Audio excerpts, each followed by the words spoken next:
Lighter to Lighten Marthoma Study Forum.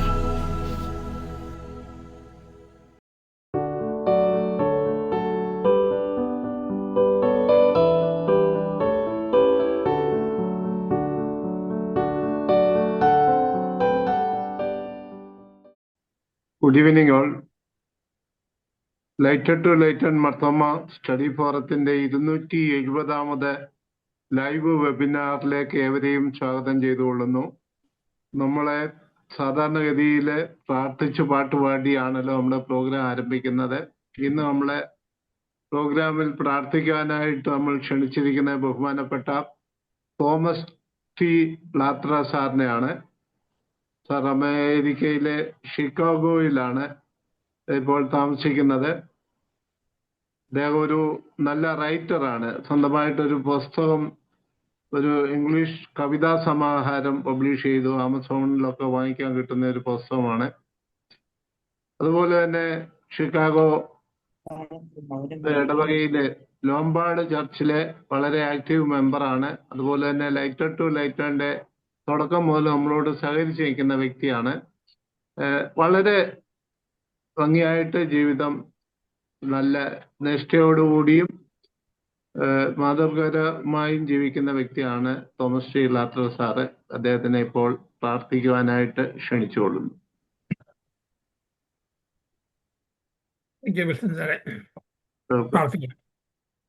സകല നന്മകളുടെയും ഉറവിടായ കർത്താവേ, ശാന്തസുന്ദരമായ സമയത്തിനായി സ്തുതിക്കുന്ന കർത്താവേ,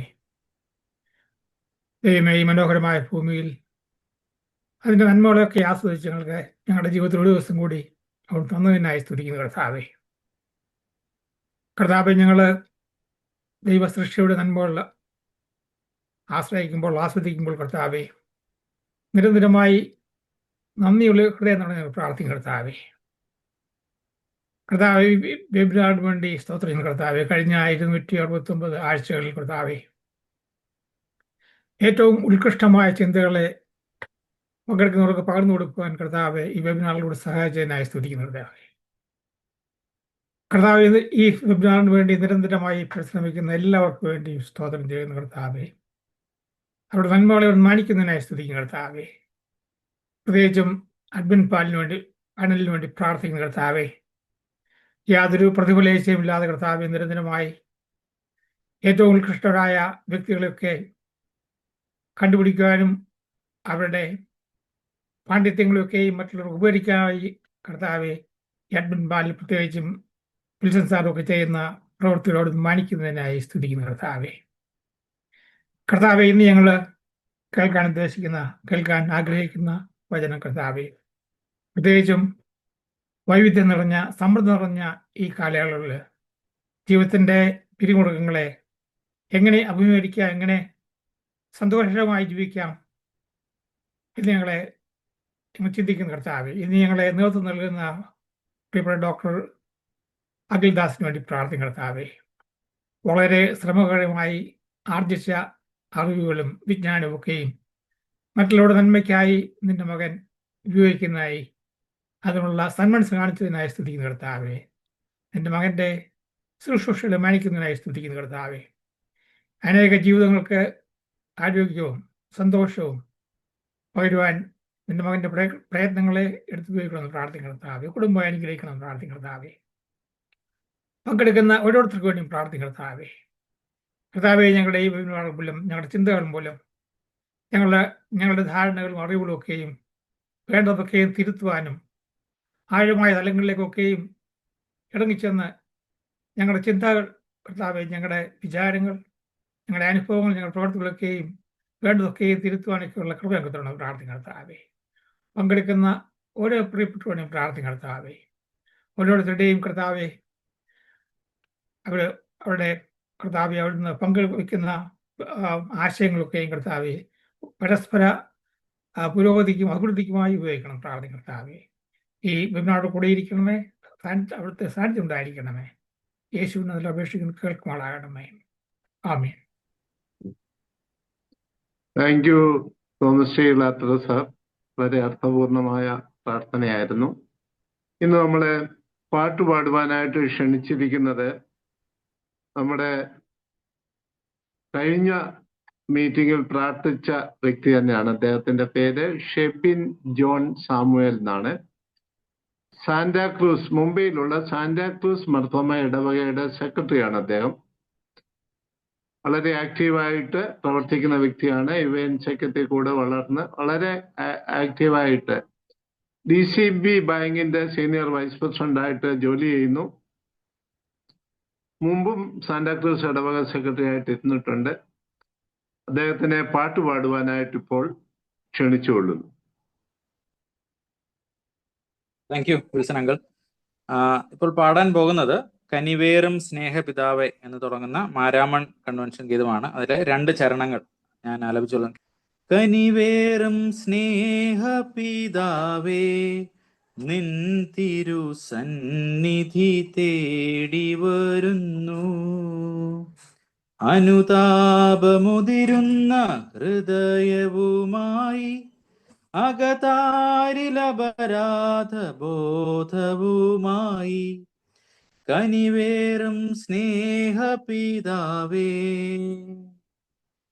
സ്വന്ത സുഖം മാത്രം കാംക്ഷിച്ചു ഞാൻ, സ്വാർത്ഥത തൻ ഇരുൾ കാട്ടിലൊളിച്ചു, സോദരനാം അയൽക്കാരന്റെ ദുഃഖം പങ്കിടാൻ പാടെ മറന്നുപോയി. എങ്കിലും നാഥാ നിൻ സ്നേഹത്തെയോർത്തിത അനുതാപപൂർവം ഞാൻ വരുന്നു. കനിവേറും സ്നേഹപിതാവേ, അവിടുത്തെ ഹിതമെന്തെന്നറിയാതെ ഞാൻ അകലയായി നിന്നിൽ നിന്നന്യനായി. നിൻ മഹാത്യാഗത്തെ ഓർക്കാതെ ഞാൻ നിന്യമാം വഴികളിൽ ജീവിച്ചു പോയി. എങ്കിലും നാഥാ നിൻ സ്നേഹത്തെയോർത്തിത അനുതാപപൂർവം ഞാൻ വരുന്നു. കനിവേറും സ്നേഹപിതാവേ, നിൻ തിരു സന്നിധി തേടി വരുന്നു, അനുതാപമുതിരുന്ന ഹൃദയവുമായി, അകതാരിലപരാധ ബോധവുമായി. കനിവേറും സ്നേഹപിതാവേ. Thank you very much. വളരെ അർത്ഥപൂർണമായ ഗാനം സാജനച്ചന്റെ പാട്ടാണ്. നല്ല മനോഹരമായിട്ട് പാടി, അഭിനന്ദിക്കുന്നു. ഇനി നമ്മളെ ഇന്നത്തെ യോഗത്തിന്റെ മോഡറേറ്ററിനെ ഈ അവസരം ക്ഷണിക്കുവാണ്. ഇന്നത്തെ യോഗത്തിന്റെ മോഡറേറ്ററായിട്ട് നമ്മളെ ഫലമേൽപ്പിച്ചിരിക്കുന്നത് lighted to lighted Marthoma study ഫോറത്തിന്റെ അഡ്മിന്മാരിൽ ഒരാളായ ശ്രീ ബെന്നി തോമസ് പരിമണത്തിനെയാണ്. അദ്ദേഹം വളരെ ആക്റ്റീവായിട്ട് നമ്മുടെ ഈ വെബിനാറിന്റെ കാര്യങ്ങളെ നടത്തുന്നയാളാണ്. പ്രത്യേകിച്ച് മിക്കവാറും ഹോസ്റ്റായിട്ടൊക്കെയും പിന്നിൽ നിന്ന് വളരെ ശക്തമായിട്ട് വെബിനാറിനെ നയിക്കുന്ന വ്യക്തിയാണ്. അദ്ദേഹത്തെ പറ്റി പറയുമ്പോൾ, അദ്ദേഹം ഒരു അമേരിക്കയിലാണ് ഇപ്പോൾ വസിക്കുന്നത്, നോർത്ത് കരോളീനയിലാണ്. അദ്ദേഹം നേരത്തെ തിരുവനന്തപുരം കാര്യവട്ടം ഇടവകയുടെ മർത്തോമ ഇടവകയുടെ സെക്രട്ടറി ആയിരുന്നു. വളരെ ആക്റ്റീവാണ്. പ്രത്യേകിച്ച് നല്ല മനോഹരമായിട്ട് പാടും. അത് കൂടാതെ നമ്മുടെ ഈ പ്രഭാഷണത്തിൽ ഇതിനു മുമ്പേയും പലവട്ടം മോഡറേറ്ററായിട്ട് ഇരുന്ന് നല്ല രീതിയിൽ പ്രവർത്തിച്ചിട്ടുണ്ട്. വളരെ കാര്യങ്ങൾ മനസ്സിലാക്കി വളരെ സജീവമായിട്ട് പ്രവർത്തിക്കുന്ന ഒരു വ്യക്തിയാണ് ശ്രീ ബെന്നി തോമസ് പരിമണം. ഇന്നത്തെ ഈ യോഗത്തിലേക്ക് അദ്ദേഹത്തെ സ്വാഗതം ചെയ്തുകൊള്ളുന്നു. അതുകൂടാതെ ഇന്ന് ഇവിടെ കൂടി വന്നിരിക്കുന്ന ഏവരെയും ഇന്നത്തെ യോഗത്തിലേക്ക് സ്വാഗതം ചെയ്യുന്നു. ഇപ്പോൾ ശ്രീ ബെന്നി തോമസ് പരിമണം മോഡറേറ്ററായിട്ട് ചുമതലയേൽക്കുന്നു. ഇനിയുള്ള കാര്യങ്ങൾ അദ്ദേഹം നിർവഹിക്കുന്നതായിരിക്കും. Thank you very much. ദൈവനാമത്തിന് മഹത്വം ഉണ്ടായിരിക്കട്ടെ. Thank you Wilson sir. എന്നെപ്പറ്റി പറഞ്ഞ എല്ലാ നല്ല വാക്കുകൾക്കുമുള്ള നന്ദി അറിയിച്ചുകൊള്ളുന്നു. അധികം തവണ lighted to lighted Marthoma study ഫോറത്തിൻ്റെ ഈ മീറ്റിങ്ങിൽ മോഡറേറ്ററായിട്ട് ഇരുന്നിട്ടില്ലെങ്കിലും വോട്ട് ഓഫ് താങ്ക്സ് പറയുവാനും അതുപോലെ തന്നെ ഇൻട്രൊഡക്ഷനൊക്കെയും ധാരാളം സമയം ഞാൻ ഇരുന്നിട്ടുണ്ട്. മോഡറേറ്ററായിട്ടിരിക്കുവാനായിട്ട് പല പ്രാവശ്യവും വിൽസൺ സാറ് നിർബന്ധിച്ചിട്ടുണ്ട്. എന്നാൽ വളരെ സ്നേഹത്തോടെ ഞാനതങ്ങ് ഒഴിഞ്ഞു മാറുകയാണ് ചെയ്തിട്ടുള്ളത്. എന്നാൽ ഇപ്രാവശ്യം സാറിങ്ങനെ മോഡറേറ്ററായിട്ടിരിക്കണം എന്ന് പറഞ്ഞപ്പോൾ ഞാൻ ആദ്യം സാറിനോട് പറഞ്ഞത് ആരോഗ്യപരമായിട്ടുള്ള കാര്യങ്ങളിൽ എനിക്കുള്ള അറിവ് തുലവും കുറവാണ് എന്ന് പറഞ്ഞുകൊണ്ട് ഒരു മുൻകൂർ ജാമ്യം എടുത്തുകൊണ്ടാണ് ഞാൻ സമ്മതിച്ചത്. എന്തായാലും light to light Marthoma study ഫോറത്തിൻ്റെ ഒരു ഭാഗമാകുവാൻ എനിക്കും കഴിഞ്ഞതിനെ ഓർത്ത് ഞാൻ ദൈവത്തെ സ്തുതിക്കുകയാണ്. ഇന്ന് നമ്മൾ 270ാമത്തെ ലൈവ് വെബിനാറാണല്ലോ ഇന്ന് നടക്കുവാനായിട്ട് പോകുന്നത്. 269 വെബിനാറുകൾ എന്ന് പറയുമ്പോൾ 269 വിഷയങ്ങളാണ് നമ്മൾ കേൾക്കുകയും പഠിക്കുകയും അതിനെപ്പറ്റി ചർച്ച ചെയ്യുകയും ഒക്കെ ചെയ്തത്. അപ്രകാരം ഇന്ന് നമ്മളുടെ ആരോഗ്യപരമായിട്ടുള്ള ഒരു വിഷയമായിട്ട് കൂടുവാൻ നമുക്ക് സാധിച്ചു. ഇന്നത്തെ നമ്മുടെ വിഷയം എന്ന് പറയുന്നത് സമ്മർദ്ദം, ഉത്കണ്ഠ, പിരിമുറുക്കം എന്നിവ മൂലമുണ്ടാകുന്ന ആരോഗ്യ പ്രശ്നങ്ങളും അതിൻ്റെ പ്രതിവിധികളും എന്നതായിരുന്നുവല്ലോ ഇന്നത്തെ നമ്മുടെ വിഷയം. നമുക്കെല്ലാവർക്കും അറിയാം, നമ്മൾ എല്ലാവരും തന്നെ ഒരു പ്രായം എത്തുമ്പോൾ പലവിധമായിട്ടുള്ള ജീവിതശൈലി രോഗങ്ങളാൽ ഭാരപ്പെടുന്നവർ അല്ലെങ്കിൽ അലട്ടുന്നവരാണ് നമ്മളിൽ ഭൂരിപക്ഷം പേരും. നമ്മളുടെയൊക്കെ തിരക്ക് പിടിച്ച ജീവിതത്തിൽ ഇപ്രകാരമുള്ള രോഗങ്ങൾ നമ്മൾ അറിഞ്ഞോ അറിയാതെയൊക്കെ നമ്മുടെയൊക്കെ ജീവിതത്തിൻ്റെ ഭാഗമായിട്ട് മാറുകയാണ്. ഇപ്പോൾ ആ രോഗമുണ്ടാകുന്ന പ്രായപരിധി എന്ന് പറയുന്നത് വളരെ ചെറുപ്പത്തിൽ തന്നെ ഇപ്രകാരമുള്ള രോഗങ്ങൾ നമ്മളെ പിടിപെടുന്നതായിട്ട് നമുക്ക് കാണുവാനായിട്ട് സാധിക്കും. കാരണം നമ്മൾക്ക് ആർക്കും തന്നെ ഈ പ്രകൃതിയുമായിട്ട് ചേർന്ന് ജീവിക്കുന്നതിനോ അല്ലെങ്കിൽ പ്രകൃതിയെ ഒന്ന് ആസ്വദിച്ച് ജീവിക്കുന്നതിനോ അല്ലെങ്കിൽ നമ്മളുടെ കുടുംബവുമായിട്ടിരുന്ന് വളരെ സന്തോഷത്തോടു കൂടിയിട്ടുള്ള ഒരു ജീവിതം നയിക്കാനോ ഒക്കെയും നമ്മൾക്ക് ആഗ്രഹമുണ്ടെങ്കിലും ഇന്നത്തെ ഈ തിരക്ക് പിടിച്ച ജീവിത സാഹചര്യങ്ങളിൽ ഇതൊന്നും നമ്മളെക്കൊണ്ട് സാധിക്കുന്നില്ല എന്നുള്ളതാണ് ഇതിൻ്റെ പരമാർത്ഥമായിട്ടുള്ള സത്യം എന്ന് പറയുന്നത്. ഇന്ന് ആധുനികമായിട്ടുള്ള ടെക്നോളജി ഒക്കെ വളരെയധികം ഉയർന്നു നിൽക്കുന്ന ഈ അവസരത്തിൽ അതൊക്കെയും പല രീതിയിൽ നമ്മളുടെ ദൈനംദിന ജീവിതത്തിന് ഉപകാരം ആകുന്നു എന്നുണ്ടെങ്കിൽ തന്നെയും പലപ്പോഴും അതൊക്കെ നമ്മളെ അലസമാക്കുന്ന അല്ലെങ്കിൽ നമ്മളെ അലസരാക്കുന്ന ഒരു കാഴ്ചയാണ് നമുക്ക് കാണുവാനായിട്ട് സാധിക്കുന്നത്. ഇപ്രകാരമുള്ള അവസ്ഥയിലാണ് ഇപ്രകാരമുള്ള രോഗങ്ങളൊക്കെ നമ്മളെ പിടിക്കുന്നത് എന്നുള്ളതാണ് ഞാൻ വിശ്വസിക്കുന്നത്. കാരണം നമ്മുടെ ദൈനംദിനമുള്ള ഇപ്രകാരം ഉള്ള ജീവിതത്തിൽ നമുക്ക് സമ്മർദ്ദമുണ്ടാകും, അതുപോലെ തന്നെ നമുക്ക് നാളെക്കുറിച്ചുള്ള ഉത്കണ്ഠയുണ്ടാകും, അതുപോലെ തന്നെ പിരിമുറുക്കം ഉണ്ടാകും. ഇതൊക്കെയും നമ്മളുടെ പലവിധമായിട്ടുള്ള രോഗങ്ങളുടെ മൂല കാരണമാണ്. എന്നാൽ അതിനൊക്കെയും പ്രതിവിധികൾ ഉണ്ട് എന്നുള്ളതാണ് നമുക്ക് മനസ്സിലാക്കുവാനായിട്ട് സാധിക്കുന്നത്. അപ്രകാരമുള്ള ഈ ഒരു വേളയിലാണ് ഇന്ന് നമ്മൾ ഈ ഒരു വിഷയമായിട്ട് നമ്മൾ ഇന്ന് വെബിനാർ നടക്കുവാനായിട്ട് പോകുന്നത്. അപ്പം ആ ഒരു വിഷയം കൈകാര്യം ചെയ്യുവാനായിട്ട് ഇന്ന് ഏറ്റവും അനുയോജ്യനായിട്ടുള്ള ഒരു വ്യക്തിയെ തന്നെയാണ് നമുക്ക് ഇന്ന് ലഭിച്ചിരിക്കുന്നത്. അത് ഡോക്ടർ അഖിൽദാസ് ആണ്. ഡോക്ടർ അഖിൽദാസിനെ പറ്റി പറയുകയാണെങ്കിൽ നമ്മുടെ വിൽസൺ കരിമന്നൂർ സാറ് നമ്മളുടെ ഗ്രൂപ്പിലിട്ട ആ നോട്ട് എല്ലാവരും വായിച്ചു കാണും എന്ന് ഞാൻ വിശ്വസിക്കുകയാണ്. എന്നാൽ ആർക്കെങ്കിലും അത് ലഭ്യമാകാതെ ഇരിപ്പുണ്ടെങ്കിൽ അവരുടെ അറിവിലേക്ക് വേണ്ടി ഡോക്ടർ അഖിൽദാസിനെ ഒന്ന് പരിചയപ്പെടുത്തുവാനായിട്ട് ആഗ്രഹിക്കുന്നു. അദ്ദേഹം കോട്ടയം ഭാരത് ആശുപത്രിയിൽ കൺസൾട്ടൻറ്റ് സൈക്കാട്രിസ്റ്റായിട്ട് പ്രവർത്തിക്കുന്ന ഡോക്ടറാണ്. സ്വദേശം ആലപ്പുഴയാണ്. തിരുവനന്തപുരം ഗവൺമെൻറ് മെഡിക്കൽ കോളേജിൽ നിന്ന് അതുപോലെ തന്നെ MBBS-ഉം MD സൈക്കാട്രിയും പൂർത്തിയാക്കി.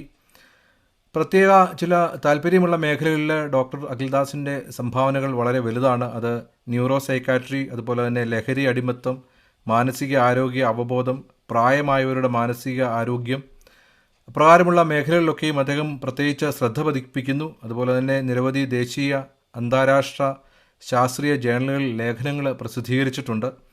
ഇന്ത്യൻ ജേണൽ ഓഫ് സൈക്കാട്രിയിലും അതുപോലെ തന്നെ ആർക്കൈവ് ഓഫ് സൈക്കാട്രി റിസർച്ച് അതിലൊക്കെയും അദ്ദേഹത്തിൻ്റേതായിട്ടുള്ള ധാരാളം ആർട്ടിക്കിൾ വന്നിട്ടുണ്ട്.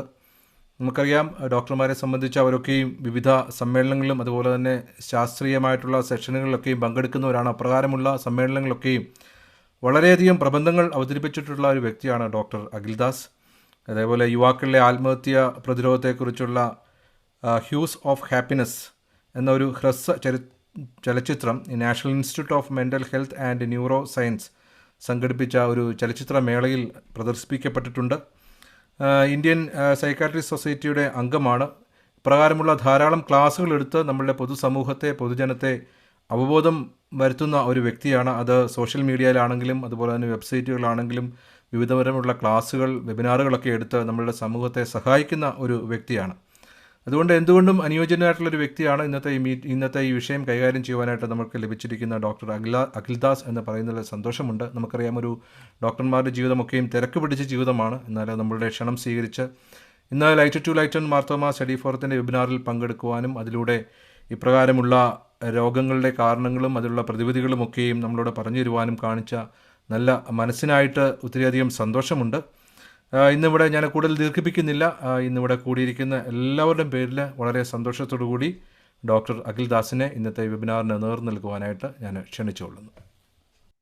അപ്പോൾ നമ്മൾ ഇന്ന് ചർച്ച ചെയ്യാം എന്ന് വിചാരിക്കുന്ന വിഷയം മാനസിക സമ്മർദ്ദം അല്ലെങ്കിൽ സ്ട്രെസ്, അതുമൂലമുള്ള ആരോഗ്യ പ്രശ്നങ്ങളും അതിൻ്റെ പരിഹാരങ്ങളുമാണ് നമ്മൾ ഇന്ന് ഡിസ്കസ് ചെയ്യാൻ ഉദ്ദേശിക്കുന്ന ഒരു വിഷയം. അപ്പോൾ ഒരു സൈക്യാട്രിസ്റ്റ് എന്ന നിലയിൽ നമ്മൾ പലപ്പോഴും ചില പേഷ്യൻസ് വന്ന് പറയുന്ന കേൾക്കുന്ന ചില ലക്ഷണങ്ങളുണ്ട്, അല്ലെങ്കിൽ ചില കംപ്ലൈൻറ്റുകളുണ്ട്. ഡോക്ടറെ, എനിക്ക് രോഗമൊന്നുമില്ല, എനിക്ക് എൻ്റെ ഉറക്കം ഒന്ന് ശരിയാക്കി തന്നാൽ മതി, ഞാൻ രക്ഷപ്പെടും. അല്ലെന്നുണ്ടെങ്കിൽ അവർ പറയും, ഞാൻ വർഷങ്ങളോളം ഈ വയറുവേദനയ്ക്കായിട്ട് പല ഡോക്ടർമാരെയും കണ്ടു, പല മരുന്നും കഴിച്ചു, ഒന്നും മാറിയില്ല. അവസാനം എനിക്ക് മനസ്സിലായി ഇത് രോഗമല്ല, എൻ്റെ സ്ട്രെസ് കൊണ്ടാണ്. ചിലർ പറയുന്ന വേറൊരു സംഗതിയാണ്, ഡോക്ടർ എല്ലാവരും പറയുന്നത് എനിക്ക് ഭയങ്കര ദേഷ്യമാണ്. സത്യത്തിൽ ഇത് ദേഷ്യമല്ല, എൻ്റെ ഉള്ളിൽ ഈ സ്ട്രെസ്സാണ് ഈ ദേഷ്യമായിട്ട് ഇങ്ങനെ പുറത്തു വരുന്നത്. അപ്പം ഇങ്ങനെയുള്ള കംപ്ലൈൻറ്റുകൾ പലരും പറഞ്ഞ് നിങ്ങളും കേട്ടിട്ടുണ്ടാവും. നമ്മളും വളരെ കോമൺ ആയിട്ട് സൈക്യാട്രിയിൽ പറഞ്ഞ് കേൾക്കുന്ന ചില പ്രശ്നങ്ങളാണ്. അപ്പം ഇതിൻ്റെ ഒരു ഉള്ളറകളിലേക്ക് കടന്നു ചെല്ലാനാണ് നമ്മൾ ശ്രമിക്കുന്നത്, അത് ലഘുവായിട്ട് ഉള്ള രീതിയിൽ. ഓക്കെ, അപ്പം നമ്മളിന്ന് പറയാൻ ഉദ്ദേശിക്കുന്നത് ഒന്ന്, എന്താണ് മാനസിക സമ്മർദ്ദം അല്ലെങ്കിൽ മെന്റൽ സ്ട്രെസ് എന്ന് പറഞ്ഞാൽ എന്താണ്, നമുക്ക് മെന്റൽ സ്ട്രെസ് അല്ലെങ്കിൽ മാനസിക സമ്മർദ്ദം ഉണ്ടെന്ന് എങ്ങനെ തിരിച്ചറിയാം, അതുമൂലം നമുക്കുണ്ടാകുന്ന ആരോഗ്യ പ്രശ്നങ്ങൾ എന്തൊക്കെയാണ്, അതെങ്ങനെയാണ് ഉണ്ടാകുന്നത്, സ്ട്രെസ് കാരണമുള്ള ആരോഗ്യ പ്രശ്നങ്ങൾ എങ്ങനെ ഉണ്ടാകുന്നു എന്നുള്ളതൊന്ന് ലളിതമായിട്ട് വിശദീകരിക്കാം. അതുപോലെ തന്നെ എന്തൊക്കെയാണ് ഇതിന്റെ പരിഹാര മാർഗങ്ങൾ, ഇത്രയാണ് നമ്മൾ ഡിസ്കസ് ചെയ്യാൻ ഉദ്ദേശിക്കുന്നത്. ഓക്കെ, അപ്പോൾ നമുക്ക് തുടങ്ങാം. എനിക്ക് തോന്നുന്നു നമ്മൾ ആദ്യം ചിന്തിക്കേണ്ടത്, നമുക്ക് പലപ്പോഴും പറയും നമുക്ക് മാനസിക സമ്മർദ്ദം അനുഭവപ്പെട്ടു എന്നൊക്കെ പറയാറ്. കഴിഞ്ഞ ഒരാഴ്ചയിൽ എത്ര തവണ നിങ്ങൾക്ക് മാനസിക സമ്മർദ്ദം ഉണ്ടായിട്ടു അല്ലെങ്കിൽ അനുഭവപ്പെട്ടു എന്ന് സ്വയം ഒന്ന് ആലോചിക്കുക. അപ്പൊ എന്താണ് മാനസിക സമ്മർദ്ദം, അതിന്റെ പ്രശ്നങ്ങൾ നിങ്ങൾക്ക് എങ്ങനെ മനസ്സിലായി നിങ്ങൾക്ക് മാനസിക സമ്മർദ്ദം ഉണ്ട് എന്നുള്ളത് ആ ചോദ്യത്തിൽ പ്രസക്തമായിട്ടുണ്ട്. ഇതൊന്ന് മനസ്സിലാലോചിക്കുക. ഇനി എന്താണ് ശരിക്കും സ്ട്രെസ് അല്ലെങ്കിൽ മാനസിക പിരിമുറുക്കം അല്ലെങ്കിൽ മാനസിക സമ്മർദ്ദം എന്ന് പറയുന്നത്? നമ്മൾ പലപ്പോഴും പറയുന്ന ഒരു വാക്കാണ്. അപ്പൊ ഇതിന്റെ ഒരു ഡെഫിനിഷൻ അല്ലെങ്കിൽ എന്താണ് ഇത് എന്നുള്ളതൊന്ന് ലഘുവായിട്ട് പറഞ്ഞാൽ, ഒരു യഥാർത്ഥ അല്ലെങ്കിൽ ഒരു സാങ്കല്പിക ഭീഷണിയോടുള്ള നമ്മുടെ മനസ്സിന്റെ പ്രതികരണമാണ് സ്ട്രെസ് അല്ലെങ്കിൽ മാനസിക പിരിമുറുക്കം. ഒരു യഥാർത്ഥ ഭീഷണി എന്ന് പറഞ്ഞു കഴിഞ്ഞാൽ, ഒരു എക്സാമ്പിൾ പറഞ്ഞാൽ, നമ്മളിങ്ങനെ ഒരു മുറിയിലിരിക്കുന്നു, ആ മുറിയിലോട്ട് ഒരു പട്ടി നമ്മളെ കടിക്കാനായിട്ട് ഒരു പട്ടി ചാടിക്കറി വരുന്നു. അതൊരു യഥാർത്ഥ പ്രശ്നമാണ്. അപ്പൊ നമുക്ക് മനസ്സിന് പെട്ടെന്നൊരു ടെൻഷൻ വരും. അത് ഒരു യഥാർത്ഥ ഭീഷണിയോടുള്ള നമ്മുടെ മനസ്സിന്റെ പ്രതികരണമാണ്. ഇനി ചില സാങ്കല്പിക ഭീഷണികളുണ്ട്, അതായത് നമ്മൾ തന്നെ ചിന്തിക്കുന്ന ഒരു വരാൻ സാധ്യതയുള്ള ഒരു പ്രശ്നത്തെ പറ്റി നമ്മുടെ മനസ്സ് സ്ട്രെസ് അടിക്കുന്നതിന് ഒരു എക്സാമ്പിൾ ആണ്. ഇപ്പോൾ നിങ്ങൾ ഒരു സ്ഥലത്ത് ജോലി ചെയ്യുന്നയാളാണ്. നിങ്ങൾ ആ ജോലിക്ക് പോകാൻ വേണ്ടി ഇറങ്ങുന്നു, പക്ഷെ കുറച്ച് ലേറ്റ് ആയി. അപ്പൊ നിങ്ങൾ ചിന്തിക്കുകയാണ്, അയ്യോ ഞാൻ ലേറ്റ് ആയി പോയി, എൻ്റെ മാനേജർ കൃത്യസമയത്ത് വരുന്ന ആളാണ്, അപ്പൊ ഞാൻ ഇന്ന് അവിടെ ചെല്ലുമ്പോൾ പുള്ളി എന്നെ ചീത്ത പറയും. പക്ഷെ ഇതൊരു സാങ്കല്പികമായ ഭീഷണിയാണ്. ചിലപ്പോൾ മാനേജർ നിങ്ങളെക്കാൾ മുമ്പേ അവിടെ എത്തണമെന്നില്ല, ചിലപ്പോൾ ഇന്ന് മാനേജർ ലീവ് ആവാനും സാധ്യതയുണ്ട്. പക്ഷെ നിങ്ങൾ സങ്കല്പിക്കുവാണ് ഇങ്ങനെ ഒരു ഭീഷണി അവിടെ ഉണ്ട്, അപ്പൊ നമ്മുടെ മനസ്സ് സ്ട്രെസ് ആവും. അപ്പൊ ഇതാണ് നമുക്ക് ലളിതമായിട്ട് സ്ട്രെസ്സിന് കൊടുക്കാവുന്ന ഒരു ഡെഫിനിഷൻ എന്ന് പറയുന്നത്. അപ്പൊ ഇനി ഈ സ്ട്രെസ് അല്ലെങ്കിൽ മെന്റൽ സ്ട്രെസ് അല്ലെങ്കിൽ മാനസിക സമ്മർദ്ദം ഇതൊരു നല്ല കാര്യമാണോ ഒരു ചീത്ത കാര്യമാണോ എന്നുള്ളതാണ് ഒരു പ്രധാന ചോദ്യം. ഇപ്പോ ഈ കൊടുത്തിരിക്കുന്നതിൽ 3 പടങ്ങളുണ്ട്, 3 പിക്ചറുകളുണ്ട്, എല്ലാവർക്കും കാണാമെന്ന് വിശ്വസിക്കുന്നു. ഓക്കെ, അപ്പൊ നമ്മള് ഇപ്പൊ ചിത്രം വ്യക്തമാണെന്ന് വിചാരിക്കുന്നു. അപ്പോ നമുക്ക് ഒരു കോളേജിൽ പഠിക്കുന്ന പെൺകുട്ടി, ഇയാൾക്ക് പരീക്ഷ ഉണ്ടെന്ന് പ്രഖ്യാപിച്ചു, അടുത്ത മാസം ഒരു പരീക്ഷ ഉണ്ടെന്ന് പ്രഖ്യാപിച്ചു. അപ്പൊ അതിന് 3 രീതിയിൽ ഇയാൾ പ്രതികരിക്കുന്നതാണ് നമ്മൾ കാണുന്നത്. ആദ്യത്തെ ചിത്രത്തിൽ കാണുന്നത് അയാൾക്ക് ഒട്ടും സ്ട്രെസ് ഇല്ല, അപ്പൊ അയാൾ പഠിക്കുന്നതേ ഇല്ല, അയാള് കൂട്ടുകാരികളുമായിട്ട് ചുറ്റിയടിച്ച് നടക്കുന്നു, ഫോണില് റീൽസ് ഒക്കെ കണ്ട് വളരെ ഹാപ്പി ആയിട്ട് ഒന്നും പഠിക്കും. ഇത് സ്ട്രെസ് തീരെ ഇല്ലാത്തൊരവസ്ഥ. മൂന്നാമത് കാണിച്ചിരിക്കുന്ന പിക്ചറിൽ അയാള് ബുക്കിന്റെ മുമ്പിൽ ഇങ്ങനെ ദുഃഖിതയായിട്ട് ഇരിക്കുവാണ്. മൂന്നാമത്തെ പിക്ചറിൽ. അപ്പം പ്രശ്നം, അയാൾക്ക് വളരെയധികം സ്ട്രെസ് തോന്നുന്നു, അയാൾക്ക് പഠിക്കാനേ പറ്റുന്നില്ല. അയാൾക്ക് ബുക്ക് എടുക്കുമ്പോൾ തന്നെ ഭയങ്കരമായ നെഞ്ചെടുപ്പും ശ്വാസം മുട്ടലും തല കറങ്ങുന്ന പോലെയൊക്കെ അനുഭവപ്പെടുന്നു, കരച്ചിൽ വരുന്നു. സ്ട്രെസ് കാരണം തീരെ പഠിക്കാൻ പറ്റാത്ത അവസ്ഥ. അപ്പൊ ഈ ഒന്നാമത്തെ സ്ട്രെസ് വളരെ കുറഞ്ഞ അവസ്ഥയും സ്ട്രെസ് വളരെ കൂടിയ അവസ്ഥയും രണ്ടും പ്രശ്നമാണ്. രണ്ടിലും അയാൾ പഠിക്കുന്നില്ല, അയാൾക്ക് മുന്നോട്ട് വരാൻ പറ്റുന്നില്ല. നടുക്കത്തെ പിക്ചറിലുള്ളതാണ് ഇതിനകത്ത് ഏറ്റവും നല്ല അവസ്ഥ. അതിന് നമ്മൾ നല്ല സ്ട്രെസ് അഥവാ സ്ട്രെസ് എന്ന് പറയും. അതായത് നമുക്കൊരു കാര്യം ചെയ്യാനും ജീവിതത്തിൽ മുന്നോട്ട് വരാനുമുള്ള optimum level of stress, correct level of സ്ട്രെസ്സിൽ ആളുള്ളപ്പോൾ ആൾക്ക് എഫിഷ്യന്റ് ആയിട്ട് പഠിക്കാനും അതുവരെ ജീവിതത്തിലോട്ട് മുമ്പോട്ട് വരാനും. അപ്പൊ സ്ട്രെസ് എന്ന് പറയുന്നത് ഒരു നല്ല കാര്യം, ഒരു ചീത്ത കാര്യം എന്നല്ല. ഒരു കറക്റ്റ് ലെവൽ ഓഫ് സ്ട്രെസ് നമുക്ക് എപ്പോഴും വേണം, എങ്കിലേ നമുക്ക് ജീവിതത്തിൽ മുന്നോട്ട് വരാൻ കഴിയും. ഓക്കെ. അപ്പൊ അടുത്തത് നമ്മൾ സമ്മർദ്ദം എങ്ങനെ പ്രവർത്തിക്കുന്നു എന്ന് നമ്മളൊന്ന് ലളിതമായിട്ട് വിശദീകരിക്കാനാണ് ശ്രമിക്കുന്നത്. ചിത്രം കാണാമെന്ന് വിശ്വസിക്കുന്നു. നമ്മൾ ഈ മാനസിക സമ്മർദ്ദം എന്ന് പറയുന്നത് ശരീരത്തിന്റെ ഒരു അലാറം പോലെയാണ്. നമ്മുടെ ഒരു അലാറം ശരീരത്തിൽ ഇങ്ങനെ അടിച്ചുകൊണ്ടിരിക്കുന്ന പോലെയാണ് ഈ സമ്മർദ്ദം എന്ന് പറയുന്നത്. അപ്പൊ ഈ അലാറം എങ്ങനെ പ്രവർത്തിക്കുന്നു എന്നുള്ളത്, സമ്മർദ്ദം വരുമ്പോൾ ഈ അലാറം എങ്ങനെ പ്രവർത്തിക്കുന്നു?